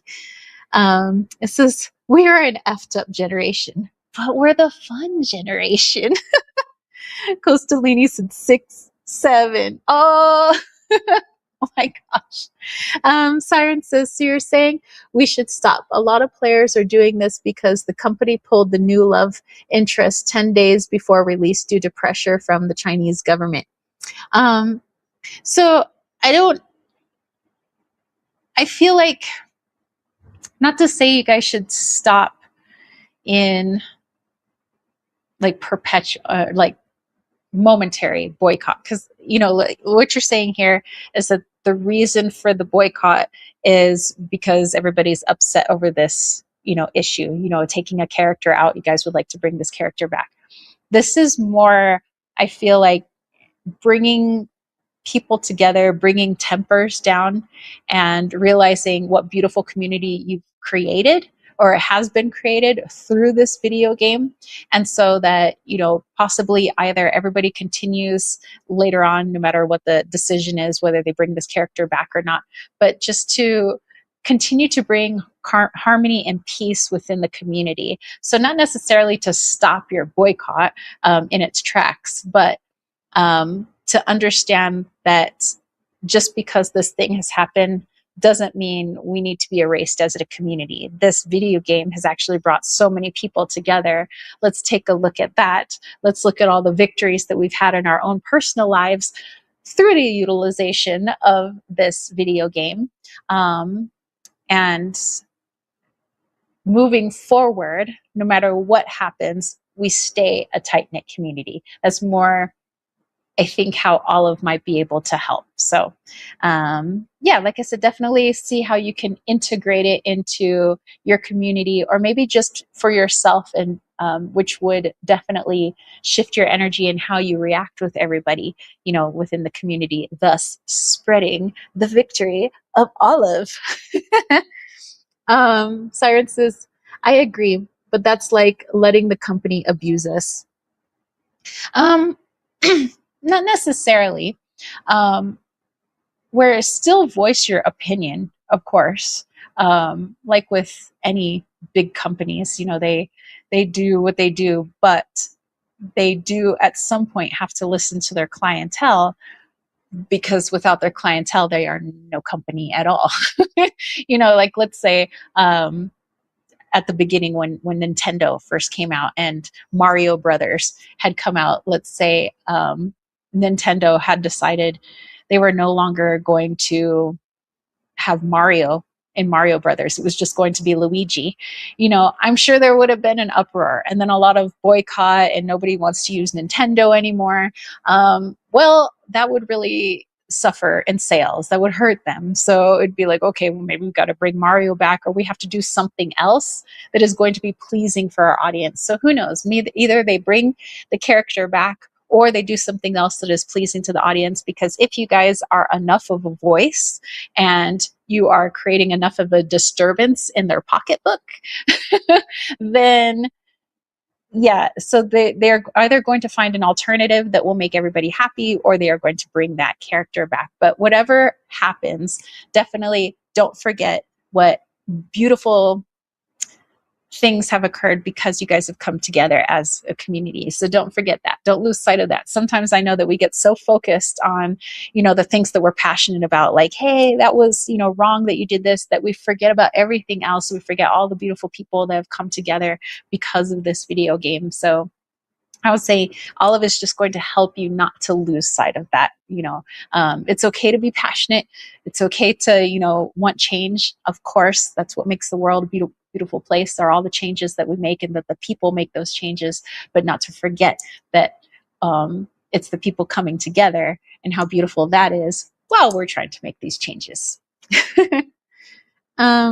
Says a lot of players are refusing to log in, uninstalling the game, leaving bad reviews, and unfollowing the company's social media platforms.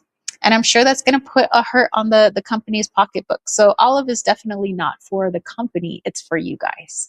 So hopefully it will be beneficial in that. And if this company is smart, they'll listen to their clientele. And you guys will hopefully get this resolved in something that you will be happy with. So yay! That was fun to look into. Now you got me thinking about olives. I absolutely love olives. I don't think Riley likes olives, but I do. I love olives. I love olives and mushrooms. I like squishy things. I like to eat the squishy things. Siren, you are very welcome. Costalini says, capitalism is a beautiful thing. Ah, yes. When we get to have a say in what we buy, vote with your feet, vote with your money. Okay. Speaking of finding an herb, this week for this week in herb life, I decided the herb for us this week was to look into was comfrey. So this is more like for all of us. So I know that comfrey doesn't grow in everybody's neck of the woods, but possibly you could at least tap into its energy, research it online, even if it doesn't grow near you. Or maybe, I don't know, maybe they sell seeds at your local store. Maybe like a Tractor Supply type store. Maybe they have some seedlings at your local nursery and you can grow some comfrey. Comfrey is a very, very, very beneficial plant. I'll dive into some of the research about comfrey, but this is what it looks like in its dried form. And this isn't comfrey leaf, this is actually the root. So it looks like this. And when I'm steeping comfrey, I have to either use a decoction, meaning I put it on the stove and let's say I put in 2 cups of water, I boil it down to 1 cup of water to really extract all the medicine from the root because it's so thick and so hard, you know? So anything that's like root, bark, you're going to want to like steep it for longer or do a decoction. So that's how you'd want to utilize comfrey. But I actually utilized comfrey recently, as in yesterday. And this is a huge bowl of comfrey. There you go. There's the beautiful plant right there. It's got sometimes bluish, sometimes purplish flowers, but it has these massive leaves on it. So if you ever find yourselves out and about and you've bruised yourself, you've hurt yourself, you've punctured yourself in some way. I don't know how that would happen, but things happen. Stranger things have happened. And you come across this gorgeous plant. You're like, oh, comfrey, my savior. You could utilize the leaves, making a poultice of it and putting it directly on your puncture. I would say that yarrow is a better styptic, meaning it can help staunch the blood a lot faster than comfrey can. But unlike comfrey, like yarrow can only staunch like minor scrapes and scratches. And so if it were an actually like a deep puncture, comfrey is actually safe to put onto that puncture to not only help to stop the bleeding, but help to speed up the healing process immediately. So I have some in here. It's a mixture of yarrow and comfrey, and I had it steeping in my little bag that I actually use for like the bathtub. So I don't actually use it in teas. It's more of like external stuff that we're doing on our body. So I had it in that reusable tea bag, and I have a cloth in here because I was doing a little like poultice with Riley yesterday because we were taking the top off this Jeep that we have. We're like fixing up this like 88 Jeep, little Jeep Wrangler. And we were taking the top off. The top was kind of heavy, and we were trying to put the top into the bed of his truck so we could take it to a different part of the property because we didn't want to have it sit in the garage. And I was not being so helpful.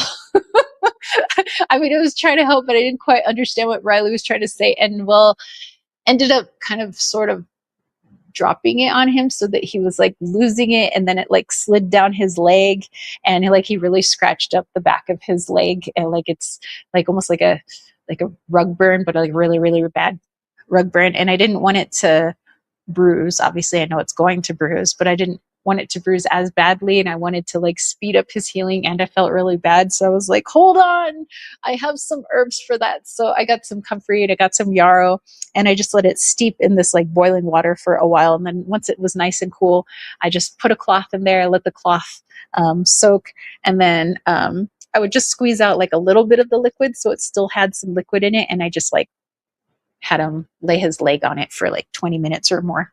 You want to see how quickly it healed? Oh, hold on. Here. Hold on, lift your leg a little higher. Oh, wow. I mean, Oh, wow. fast. It looked really bad yesterday, you guys. Well, that's cool. Huh. Now it just kind of looks like he has a little sunburn on the back of his leg. Hey, comfrey and yarrow for the win. Okay, well, hey, there you go. You could actually see it's good deeds at work. That's awesome. Good job, comfrey and yarrow. I like you guys. Costolini said sink.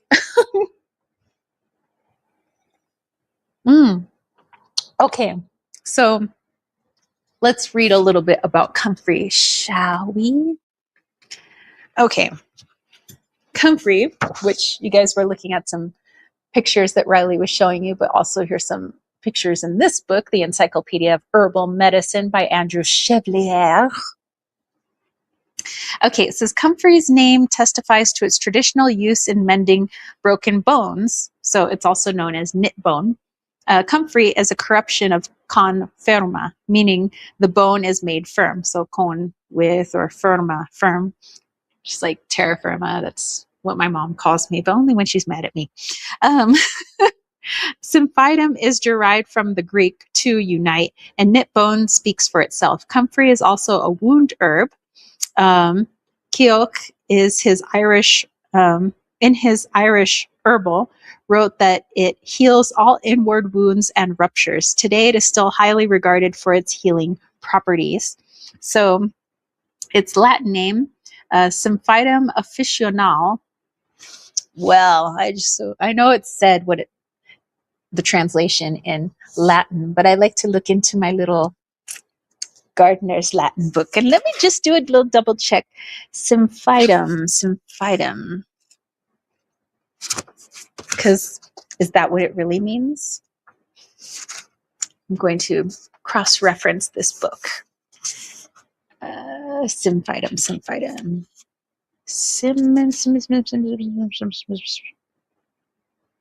Oh. What? No symphytum? Oh.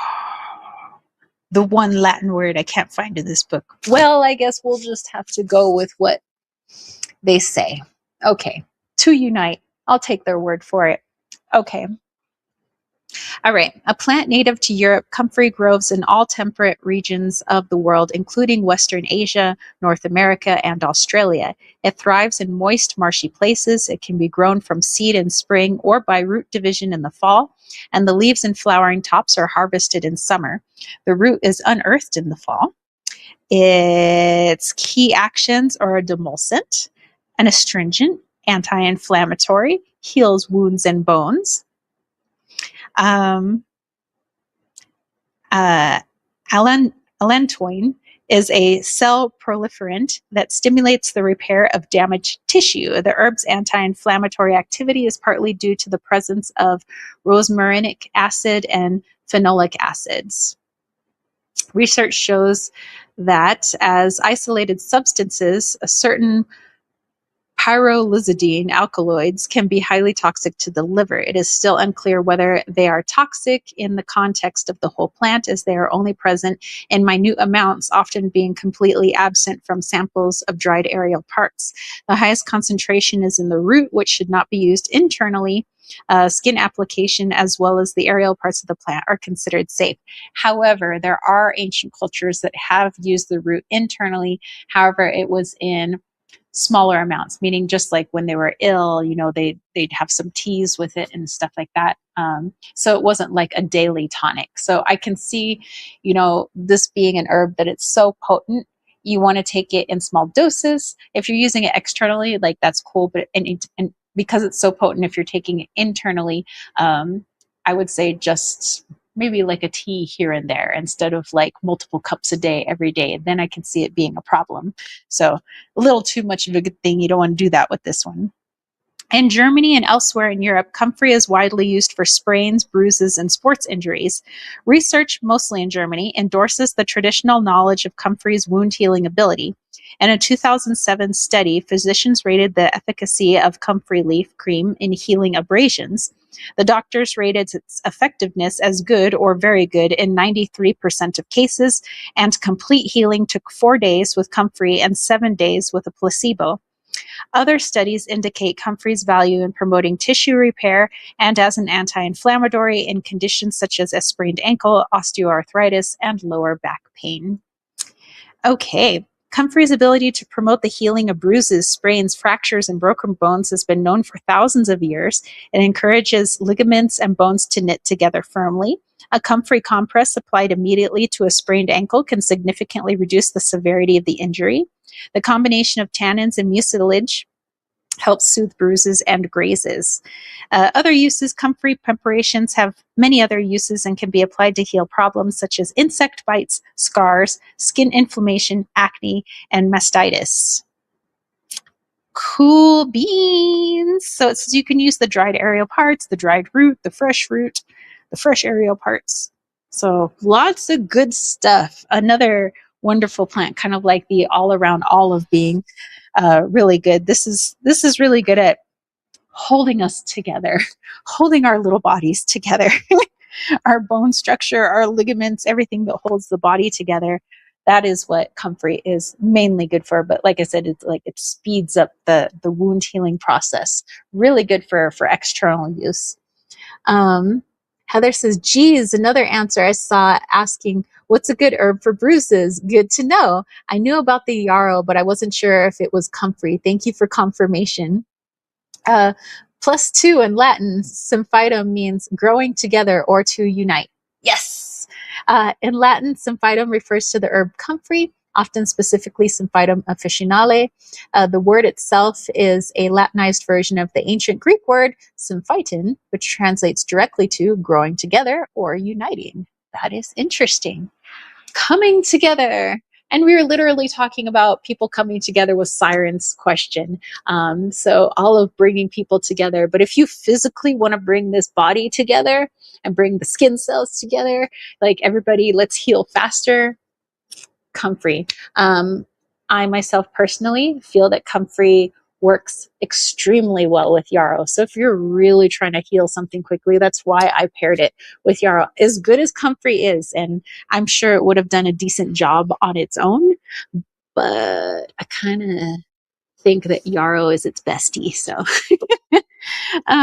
okay, so I have another book here called Herbal Medicine, Natural Remedies by Anne Kennedy.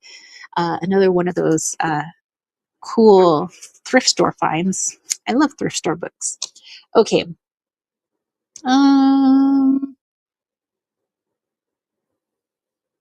Okay. Growing together. An herbaceous perennial, comfrey is native to Europe, but is easy to grow in partial shade throughout temperate to warm climates. So this is if you're interested in growing it in your own yard, you might as well have some medicine growing in your yard. And if you're like, I don't have a yard, well, it works well as a potted plant as well. So you can have it indoors or you can put it out on your balcony. So it's okay if you don't have a whole big yard. Potted plants work well too, and comfrey is okay in a potted plant. So it grows well in partial shade throughout temperate to warm climates. Mature plants attain impressive sizes, 3 to 6 feet high and 2 to 4 feet wide. So just make sure that you have enough room in your home, in your apartment or your condo for a big plant like that. Comfrey's tiny hanging clusters of pink, violet, or cream-colored flowers rise up from coarse, hairy stems that bear large leaves, very large leaves. The herb is so large that you might think it's a shrub. However, the stems never become woody and the entire plant dies back in wintertime. Something that I thought, I mean, I knew this as I had a garden before, back when I was in San Diego, that, things die off in wintertime, or sometimes things are more winter and they don't do so well in the heat, so they die off in the heat. And it's like I almost forgot that when I was working with this garden, because there was like a couple of things that died and I was like, ah, boo, they died. But then they were alive again. They like there's like new sprouts coming through. Like my strawberry plant, I don't know what happened. Overnight, literally was it turned brown, crusty, died. I was like, no strawberries for me this year. Well, that sucks. So I was getting ready to pull all the dead stuff out and just like repurpose the soil for something else, when all of a sudden new baby strawberry leaves came in. I was like, oh, I forgot. I forgot. Nature is regenerative. Reminds us of our own regenerative nature. Anyway, so that came to mind when I was reading that. Comfrey can be grown from seed, but it's far easier to cultivate via root cutting. So if you find some in nature, maybe take some from nature, take it home, or if you have a friend that has it, I'm all about free 99. So, which should be planted horizontally at a depth of about 3 inches and spaced approximately 3 feet apart. It thrives in rich organic soil with plenty of nitrogen. There are some plants that are heavy nitrogen feeders, like squash, like corn, like tomatoes, like composting annually will help you get the best possible harvest.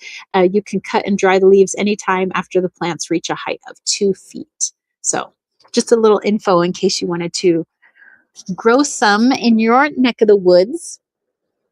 Heather said, so glad PJ is okay. Yes, he's doing muchly better, right? He's doing muchly better. Okay, I also want to take a look at the Encyclopedia of Magical Herbs. Just how was comfrey used, magically speaking or spiritually speaking, with our ancestors? Um, it says that comfrey, according to our ancestors, was used for safety during travel and for money. So they believed that when it was worn or carried, comfrey protected and ensured safety during travel.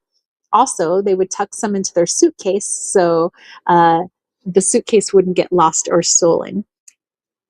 Excuse me. And the root was used in many of their money spells or abundance spells, trying to bring in more attraction towards cash money.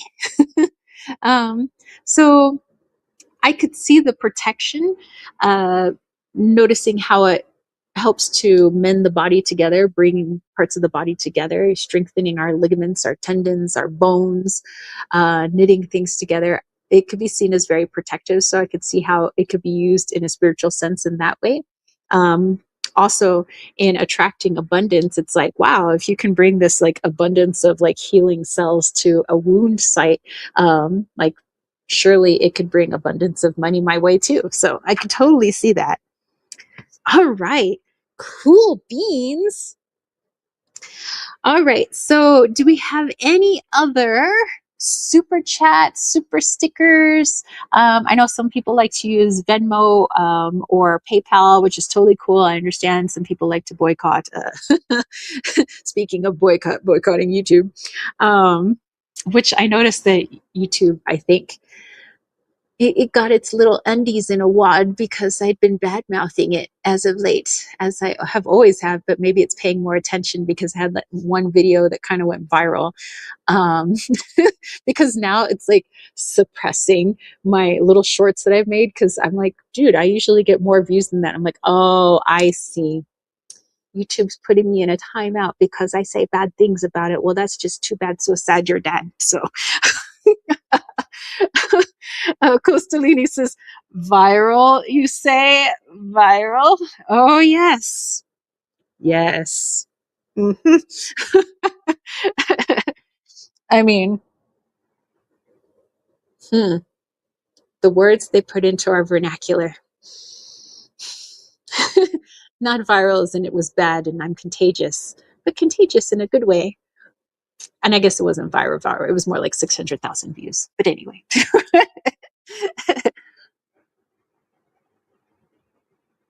Technically, it was more than that. But YouTube won't let people know that it was more than that. It'll make you believe that what you saw was not true. These are not the numbers you've been looking for. These are not the numbers you have seen.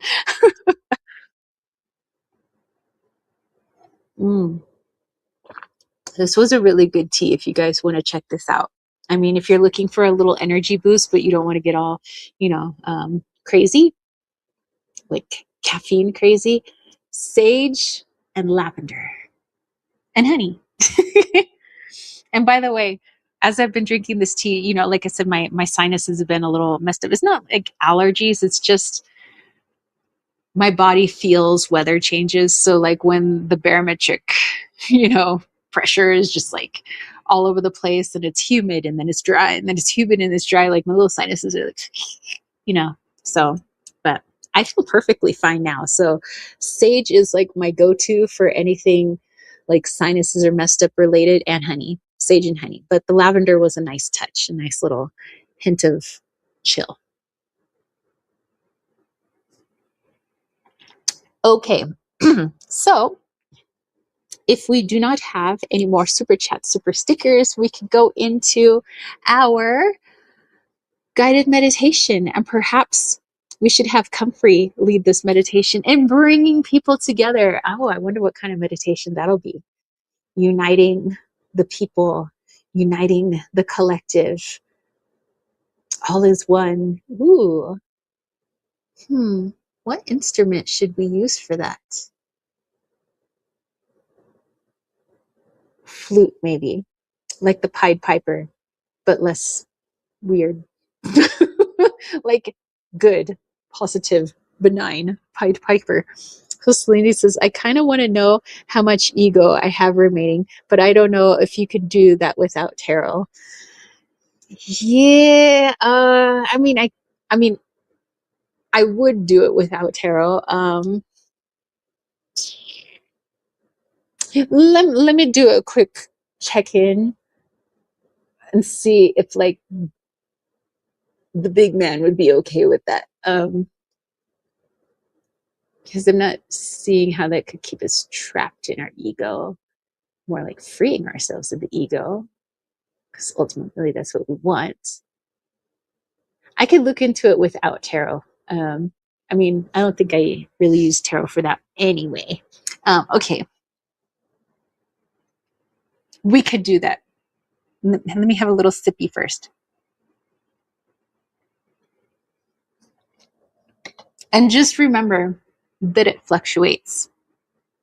It doesn't stay stagnant. So like as our soul is becoming closer to the creator and in that connection and in like less connected with the ego self, but it depends on like where we are that day, that time, because as you know, sometimes we could be fully in our ego and other times we're like, ha, ha, ha, ha. So it would be just a snapshot of like right now, this minute. So just kind of keeping that in mind.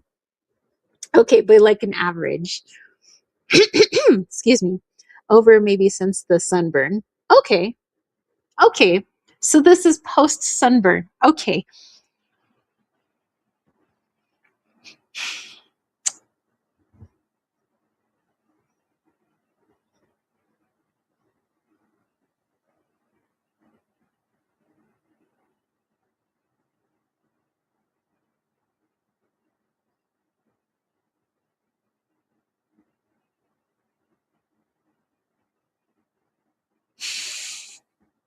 Oh my gosh. Okay. Let me just verify a little prayer. I gotta do a little internal prayer.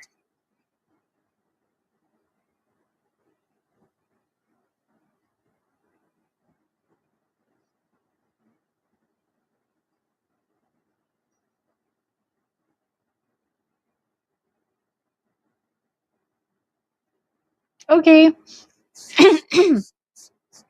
um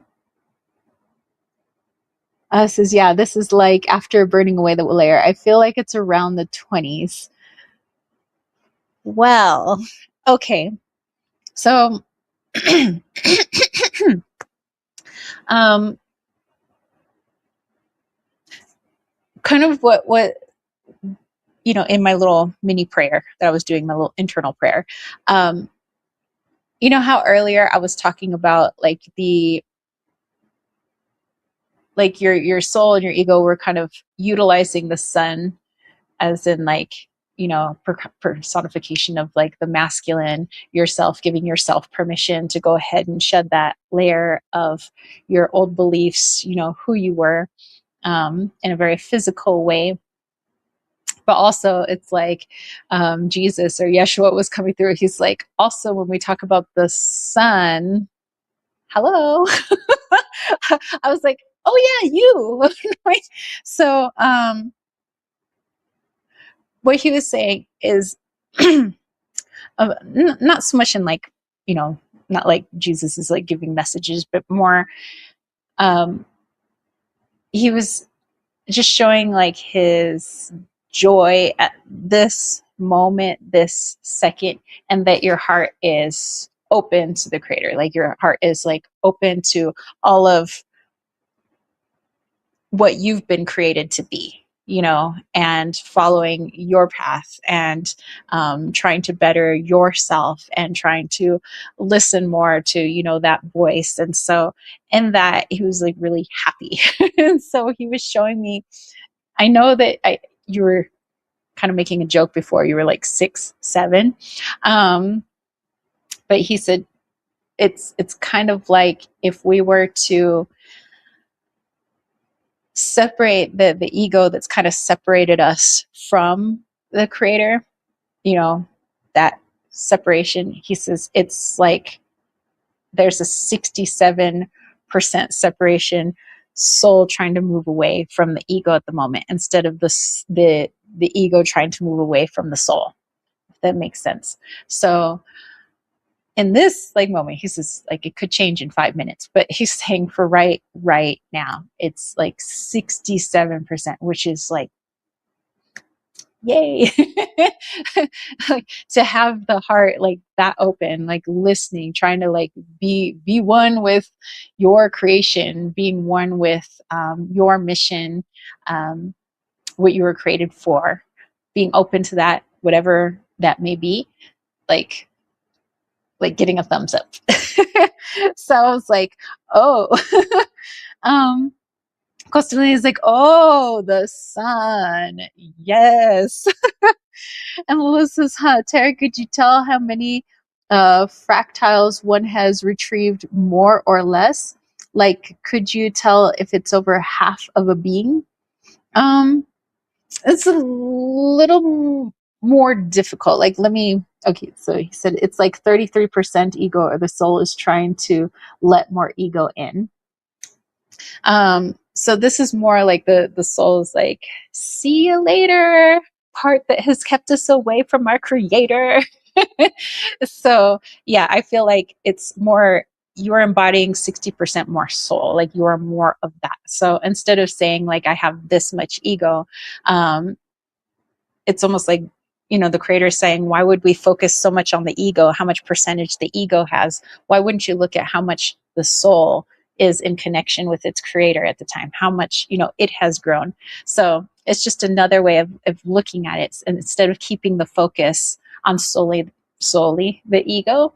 So it's not that you're 67% ego, but more looking at it as I'm 67% soul, open to listening to my true reason for being created, my true purpose, mission for being here, wanting to grow, wanting to listen to that, beautiful creator's voice, being open to those messages at like 67%. So peace out, ego. Like in this moment, very cool, very cool. Lilith's like, she rhymes too. Oh wow, I'm a poet and I don't know it. Costalini's like, yay. So Lilith, what I've noticed like about soul, like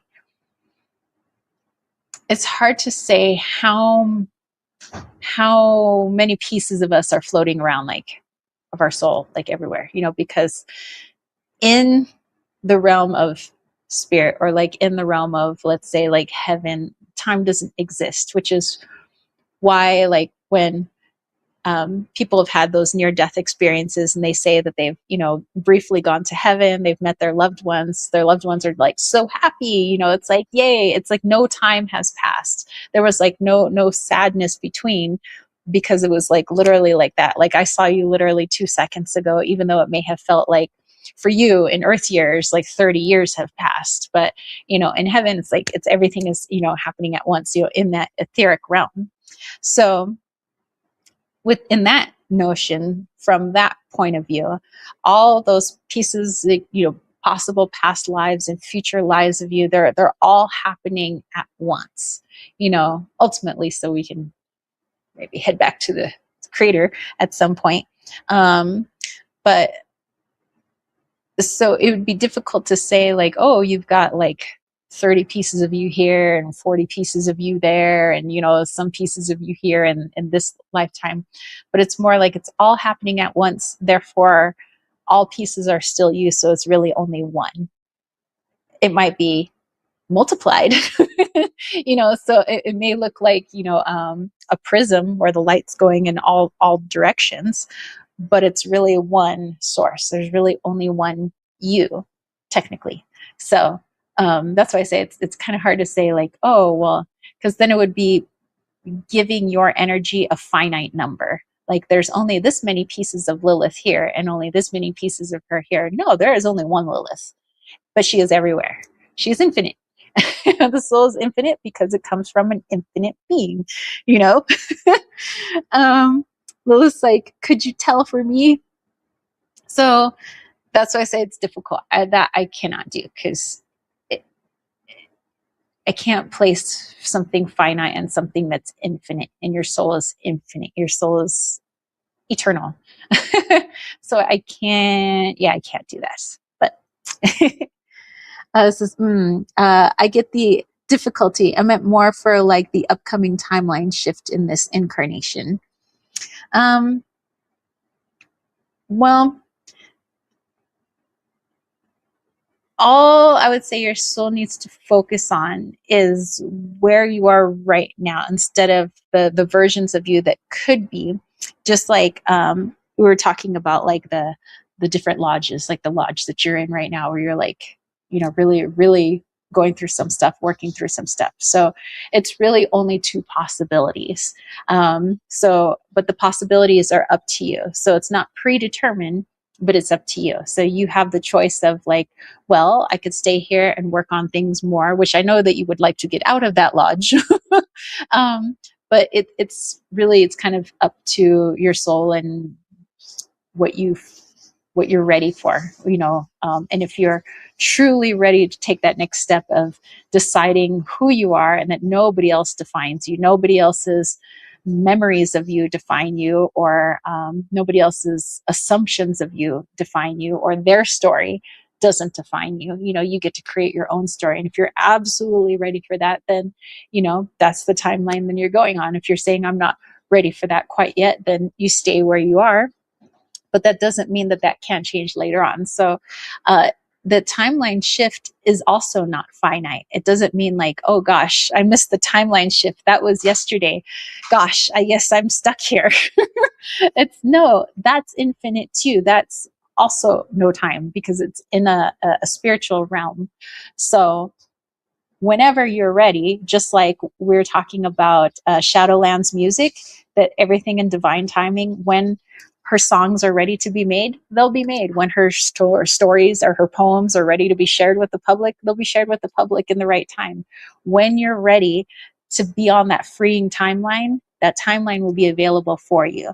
I think that perhaps there's this feeling of FOMO in the spiritual community, that if I'm not on like this whatever new earth timeline, where everything's all hunky dory, and we get to walk with our creator again timeline, that it's like somehow time's running out, like it's going to be tomorrow. It's when you're ready. If your soul is open and willing and it understands, I'm going through some lessons right now, but I know that what I want eventually is to be on the other timeline, then yes, that's your intention. It will be, but it will be in divine time. So two options really only. two possible timeline options, technically simplifying it. Two possible Liliths. I stay where I'm at, or I'm ready to move on, and I move on when I'm ready. So hope that makes sense. And Liz says, I see. Lots of work to do. Well, but like I said, it's up to you, and there's no rush. So the train isn't leaving tomorrow. We have time. We have time. But yeah, I think, I was thinking about that when I was sitting in church today, and the pastor was talking about Israel, and that Yeshua came, Jesus came, and he was like becoming Israel so that he could basically set Israel free, but not just Israel, but he was doing it for humanity, because he is God, and he's trying to help all of us. And I was like thinking, man, like everything seems to move so slowly, where we get to evolve, and we get to finally be all in new earth, walk in the Garden of Eden again. Like why does everything take so long? Because thinking about how long all those different stories in the Bible have come together, and how long humans have been here, in this planet, I'm like, gosh, everything takes forever. But then I was like, well, that actually, now that I think about it, and now that I'm thinking about what you were asking, that makes sense, because it takes us time to learn things and to grow and to evolve. And like, what kind of a heartless creator would be like, if you don't get it together in the next 2 days, like, I'm just done with humanity. No, it's like, he's like, I love humanity. I literally created you guys.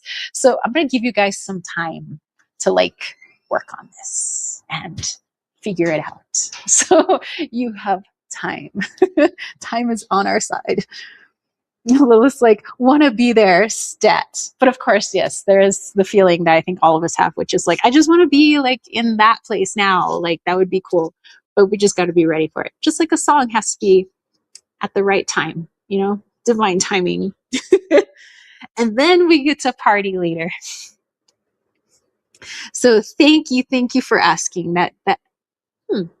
That helped put my own question that I had earlier into perspective. I'm like, oh, cool. I get that now. Now I see why everything has taken so long.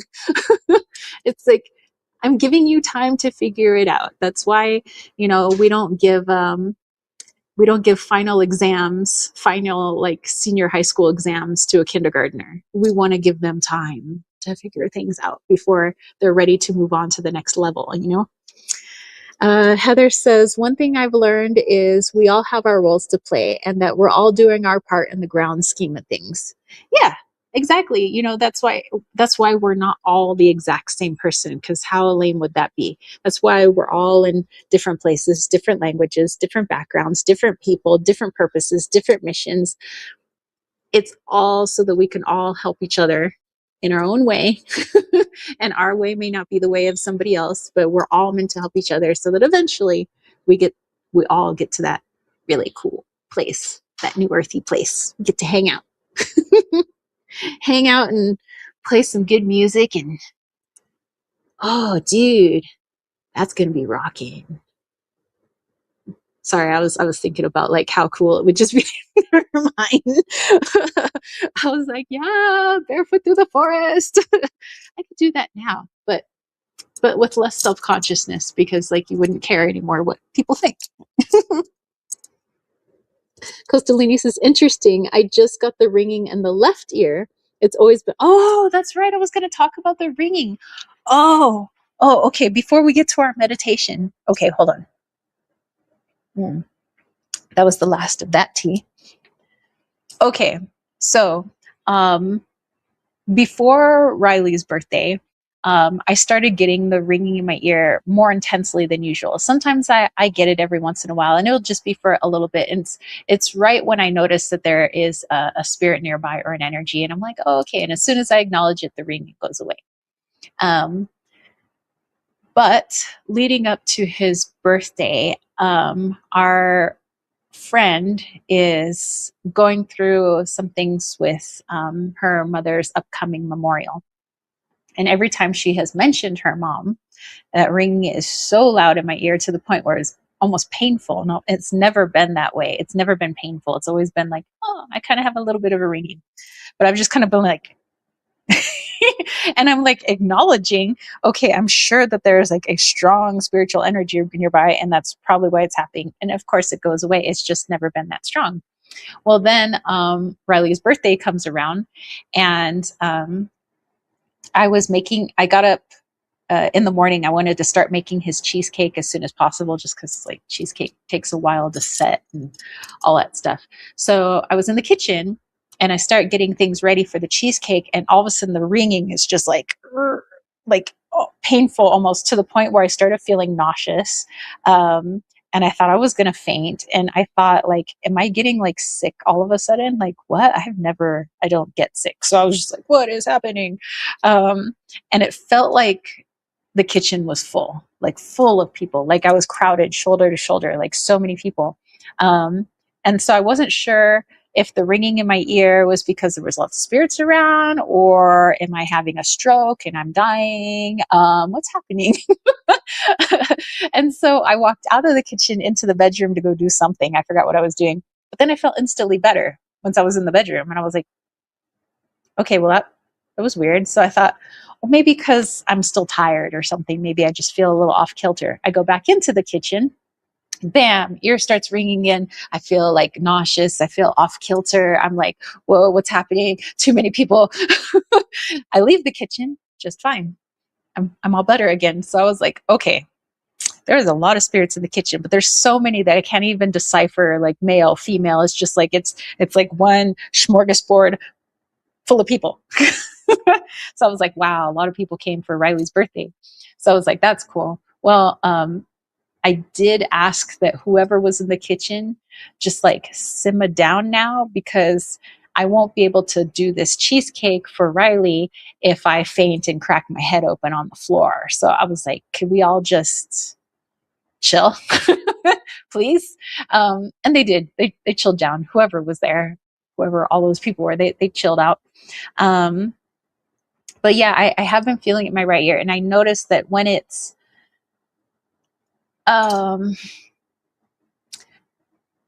energy that, I don't know, me personally, I consider it benign energy, like spirits of crossed over people.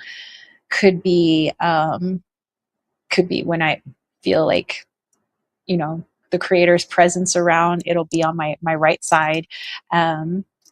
But however, when it's like an energy that's a little more depleting of my energy, and maybe not so great of an energy, just in my experience, it's always been in my left ear. And so that's when I'm like, uh-oh, left ear, go away. I don't want you here. Yeah, I always felt like it was left ear, but I always feel like right ear is like good, I guess. Like for me, like, okay, just, you know, but it might be opposite for other people, but that's just how it is for me. So I don't know. I thought I would just share that. Heather's over there laughing. So yeah, interesting with the ringing in the ears. And because I mean, on a physical level, if your ear is ringing, it means that something is touching the inner ear, you know. And for some people, it's because they have a perforated eardrum, which is a totally different thing. Or they have tinnitus, which is also a different thing. So like ruling out a perforated eardrum, ruling out tinnitus, there's something that's stimulating that inner ear to cause it to ring. So, and also ruling out earwax. Okay, so let's rule out the rule out the other stuff. But yeah, ruling out all of that, I would say that more human-like or creator-like energy is usually on the right, and then more not so good, not so positive energy would be on the left. I don't know. Yeah, so if Costalini was getting it in the left, going off of like my whatever, how I look at my left and my right ear, just through my experience, I would say that if you've been going through such massive changes and the creator is so happy with you, like, yay, you're growing and evolving and you're like opening up and listening to the voice of creation and your mission and your purpose and all of that stuff, wonderful.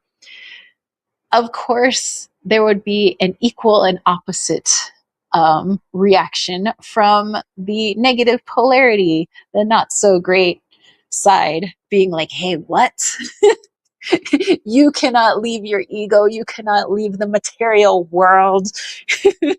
You must stay firmly in the materialism and all of that. The human is all there is. Life is finite. I own death. I am death. Then yeah, that might be the left ear. That might be like, hey, come back. Don't be all soul like hanging out with the creator. Come hang out with me, ego. Costalini's like, yay. Heather says, when my right ear is yes and my left ear is no, and angels are on my right and ancestors on my left. And Costalini says only like 2 seconds in the left. Oh, okay. So that's interesting. So what Heather was saying, so for her, angels and higher energy beings are on her right, and then more like ancestors and people who've crossed over is on her left. So that's interesting. So yeah, like I said, for me, it's like positive polarity energy right, negative polarity energy on the left. But wow, yeah. So yeah, like I said, that's just my experience. So everybody is a little bit different. So like for Heather, it's ancestors and then angels. So very cool. And Costina says, but 45 minutes in the right every night, not bad. Oh wow. Okay. Wow, you got some high vibrational beings hanging out with you then. Most of the time. Heather says, I don't know if that came out right, but I'm trying to talk to text. No, I totally understand, because I used to try to do dictation with my phone and I was like, no, I did not say what the duck. I get it. No worries. But yeah, good questions today. Great questions, you guys. Love sharing all of that. And I love you guys being able to share kind of like your experiences with things and knowledge. And I love being able to share my planty knowledge too. So, but yeah, it's definitely very interesting. I wonder if Riley's ever had the, like that, ruling out any sort of tinnitus or perforated eardrum or, you know, stuff that's occurred just because he's been a pilot. Like, if he's ever had ringing in either of the ears. Muy interesante. Let's see. Heather says, for me, it's if you close your eyes and you tune in, honestly, your body will tell you the answer. Definitely personal for everyone. And I agree with that. That's definitely some good advice. So I said, like, for me, when I tune in, that's how my body interprets things. For Heather, when she tunes in, her body interprets things a little bit differently. So it's probably going to be different for just about everybody. So like Costalini, like when you really tap in, just like tapping in, feeling like, how does it feel? Like, how do I physically feel? How do I emotionally feel? Like, does it feel, it's kind of like when you're hanging out with somebody and you're meeting them for the very first time, how you get a vibe off of them, whether they're like, I don't know about this person, they're a little sketch, or like, oh, that person feels pretty cool. Same thing, like when you're tapping in and you're like just feeling into your body, it's like, okay, well, that feels like okay, or it might be, I don't know, that feels a little sketch, don't know. So just, yeah, definitely feel into it. All right. So on that note, everybody coming together in our own unique way, bringing all that goodness so that we can all heal, grow, and party with the creator someday. I would like to use the flute actually with comfrey. Costalini's like, yay, ghosts. Hey man, I mean, they can be fun sometimes. Okay, so let me light my little candle here. Ooh, I don't know if it'll light me more. The candle wick is down pretty low. And I'm going to light my little incense. Here, let me bring you guys in on this.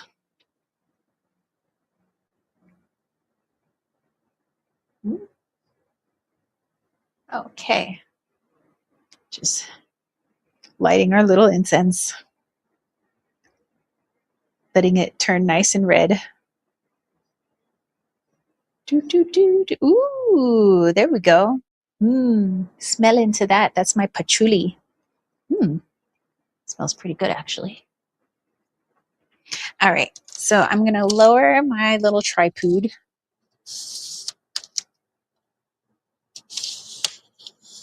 Bring you down to Comfrey's level.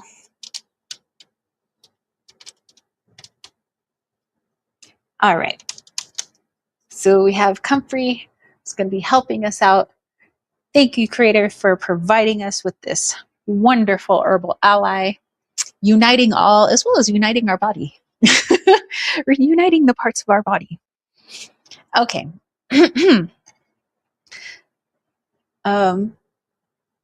Heather said, just a funny thought. When you're dealing with a room full of psychics and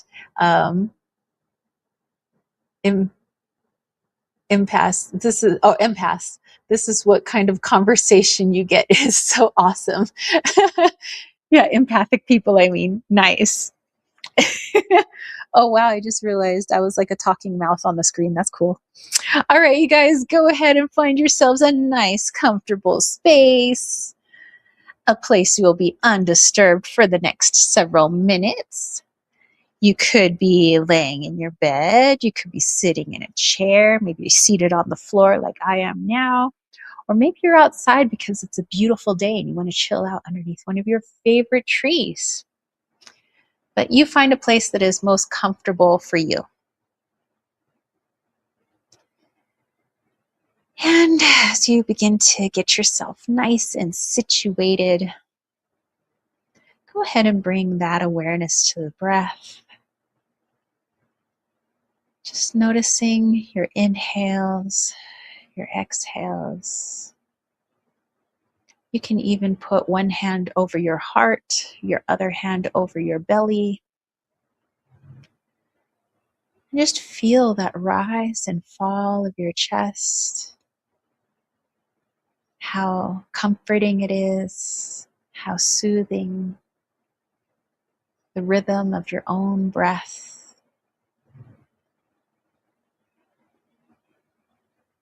And with every inhale, just noticing that every inhale is a new breath of life into your body. Every exhale is a release, and that we do this naturally, hundreds and hundreds, if not millions and thousands of times a day. Breathing in the new, releasing the old. And that beautiful cycle shows up not only in our breath, but it shows up in our cells, in our hair, in our relationships.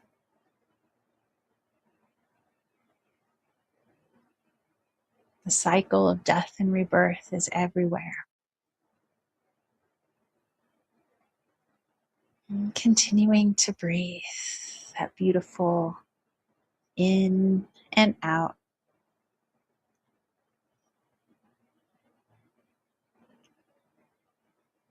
And as we continue our breath, perhaps you want to envision the comfrey plant. Just envisioning large green leaves. A plant that's 4 feet tall. Beautiful bluish or purple flowers. Maybe you smell a wonderful fragrance. Maybe you feel the leaves against your skin.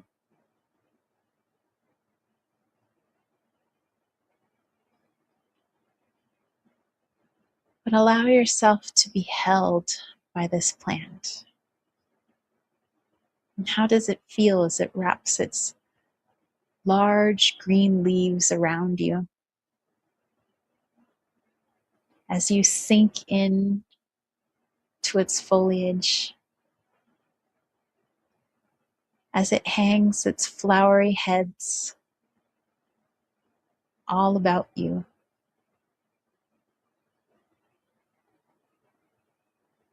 As you exhale, it inhales. As it exhales, you inhale. A beautiful symbiotic relationship of life. And that everything in this world is as such. Giving and receiving, releasing, bringing in death, rebirth.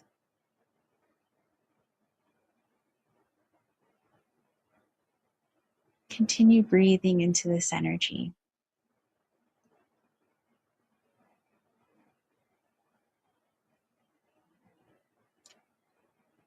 And as you sink in, allow comfort to show you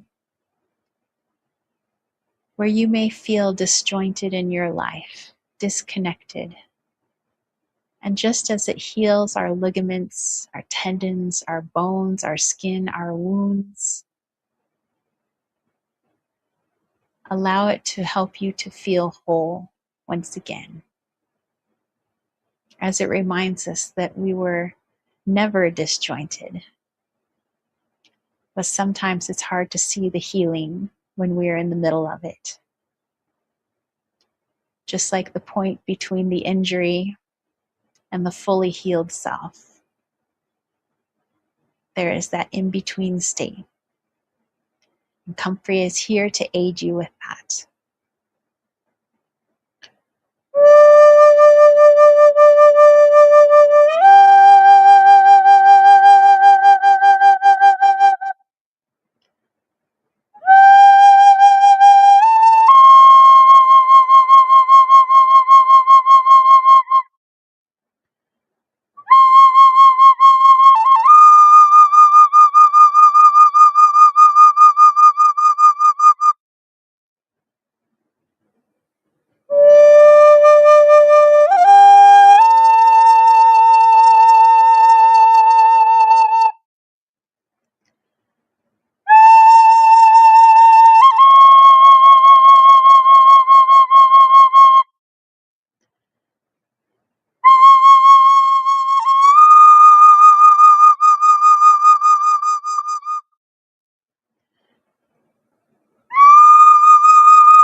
go ahead and bring your awareness back into the body,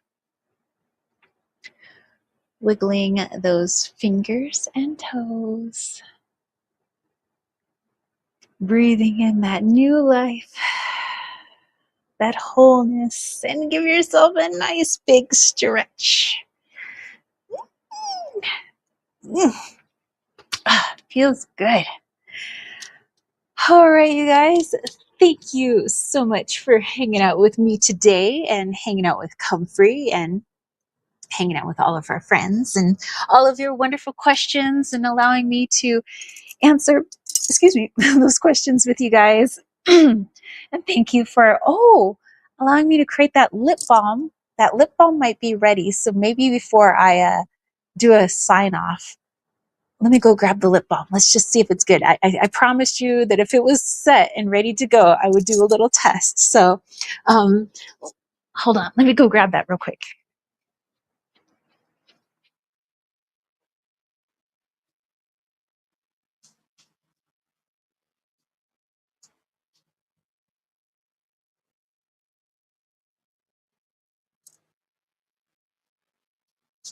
Ooh.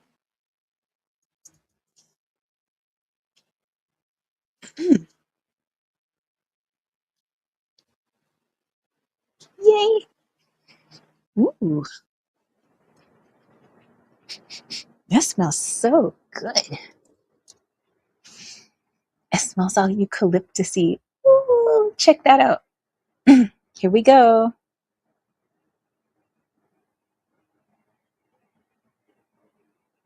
Mm.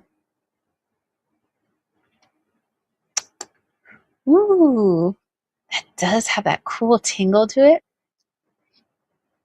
But it's so like rose petals, soothing. Oh, dude, you guys need to try this out for sure. All right, well, on that note, thank you for allowing me to create a lip salve with you guys. Maybe this is something I could offer in my shop. Oh, so stay tuned. Maybe I will offer it in my shop, my Rosa lip balm. But thank you for hanging out with me. I hope you guys have a wonderful rest of your week. Hey, maybe try working with Comfrey this week. And even if it doesn't grow near you, just maybe do a little research on it, get to know, be friends with it, become friends. Costelia said, thank you. Thank you so much. Heather said, thank you. Tara, love hanging out with you, hanging with you all on Sunday when I could look forward to these Sundays. And there was just a hawk. Dude, a hawk flew in front of our vehicle yesterday. I was like, ooh, my spirit animal, my totem animal. So another confirmation. Well, excuse me. Sorry. Speaking of frog in my throat, maybe frog is also working with me. I don't know. Lilith says, thank you. Thank you guys. I hope you have a great rest of your day. Like I said, have a fantastic week. Allow Comfrey into your home. Become besties, hopefully. And let me know if you end up trying out a lip salve, or maybe you try different essential oils or tinctures, or a different type of infused oil that you incorporated into it. And if you do that, then let me know over on Instas or email me, tara@thesavagewild.com. I love hearing from you guys. So anyway, have a beautiful rest of your week. Heather said, have a wonderful one, you all. Peace, love, and chicken grease. Stay wild, my friends. Peace out.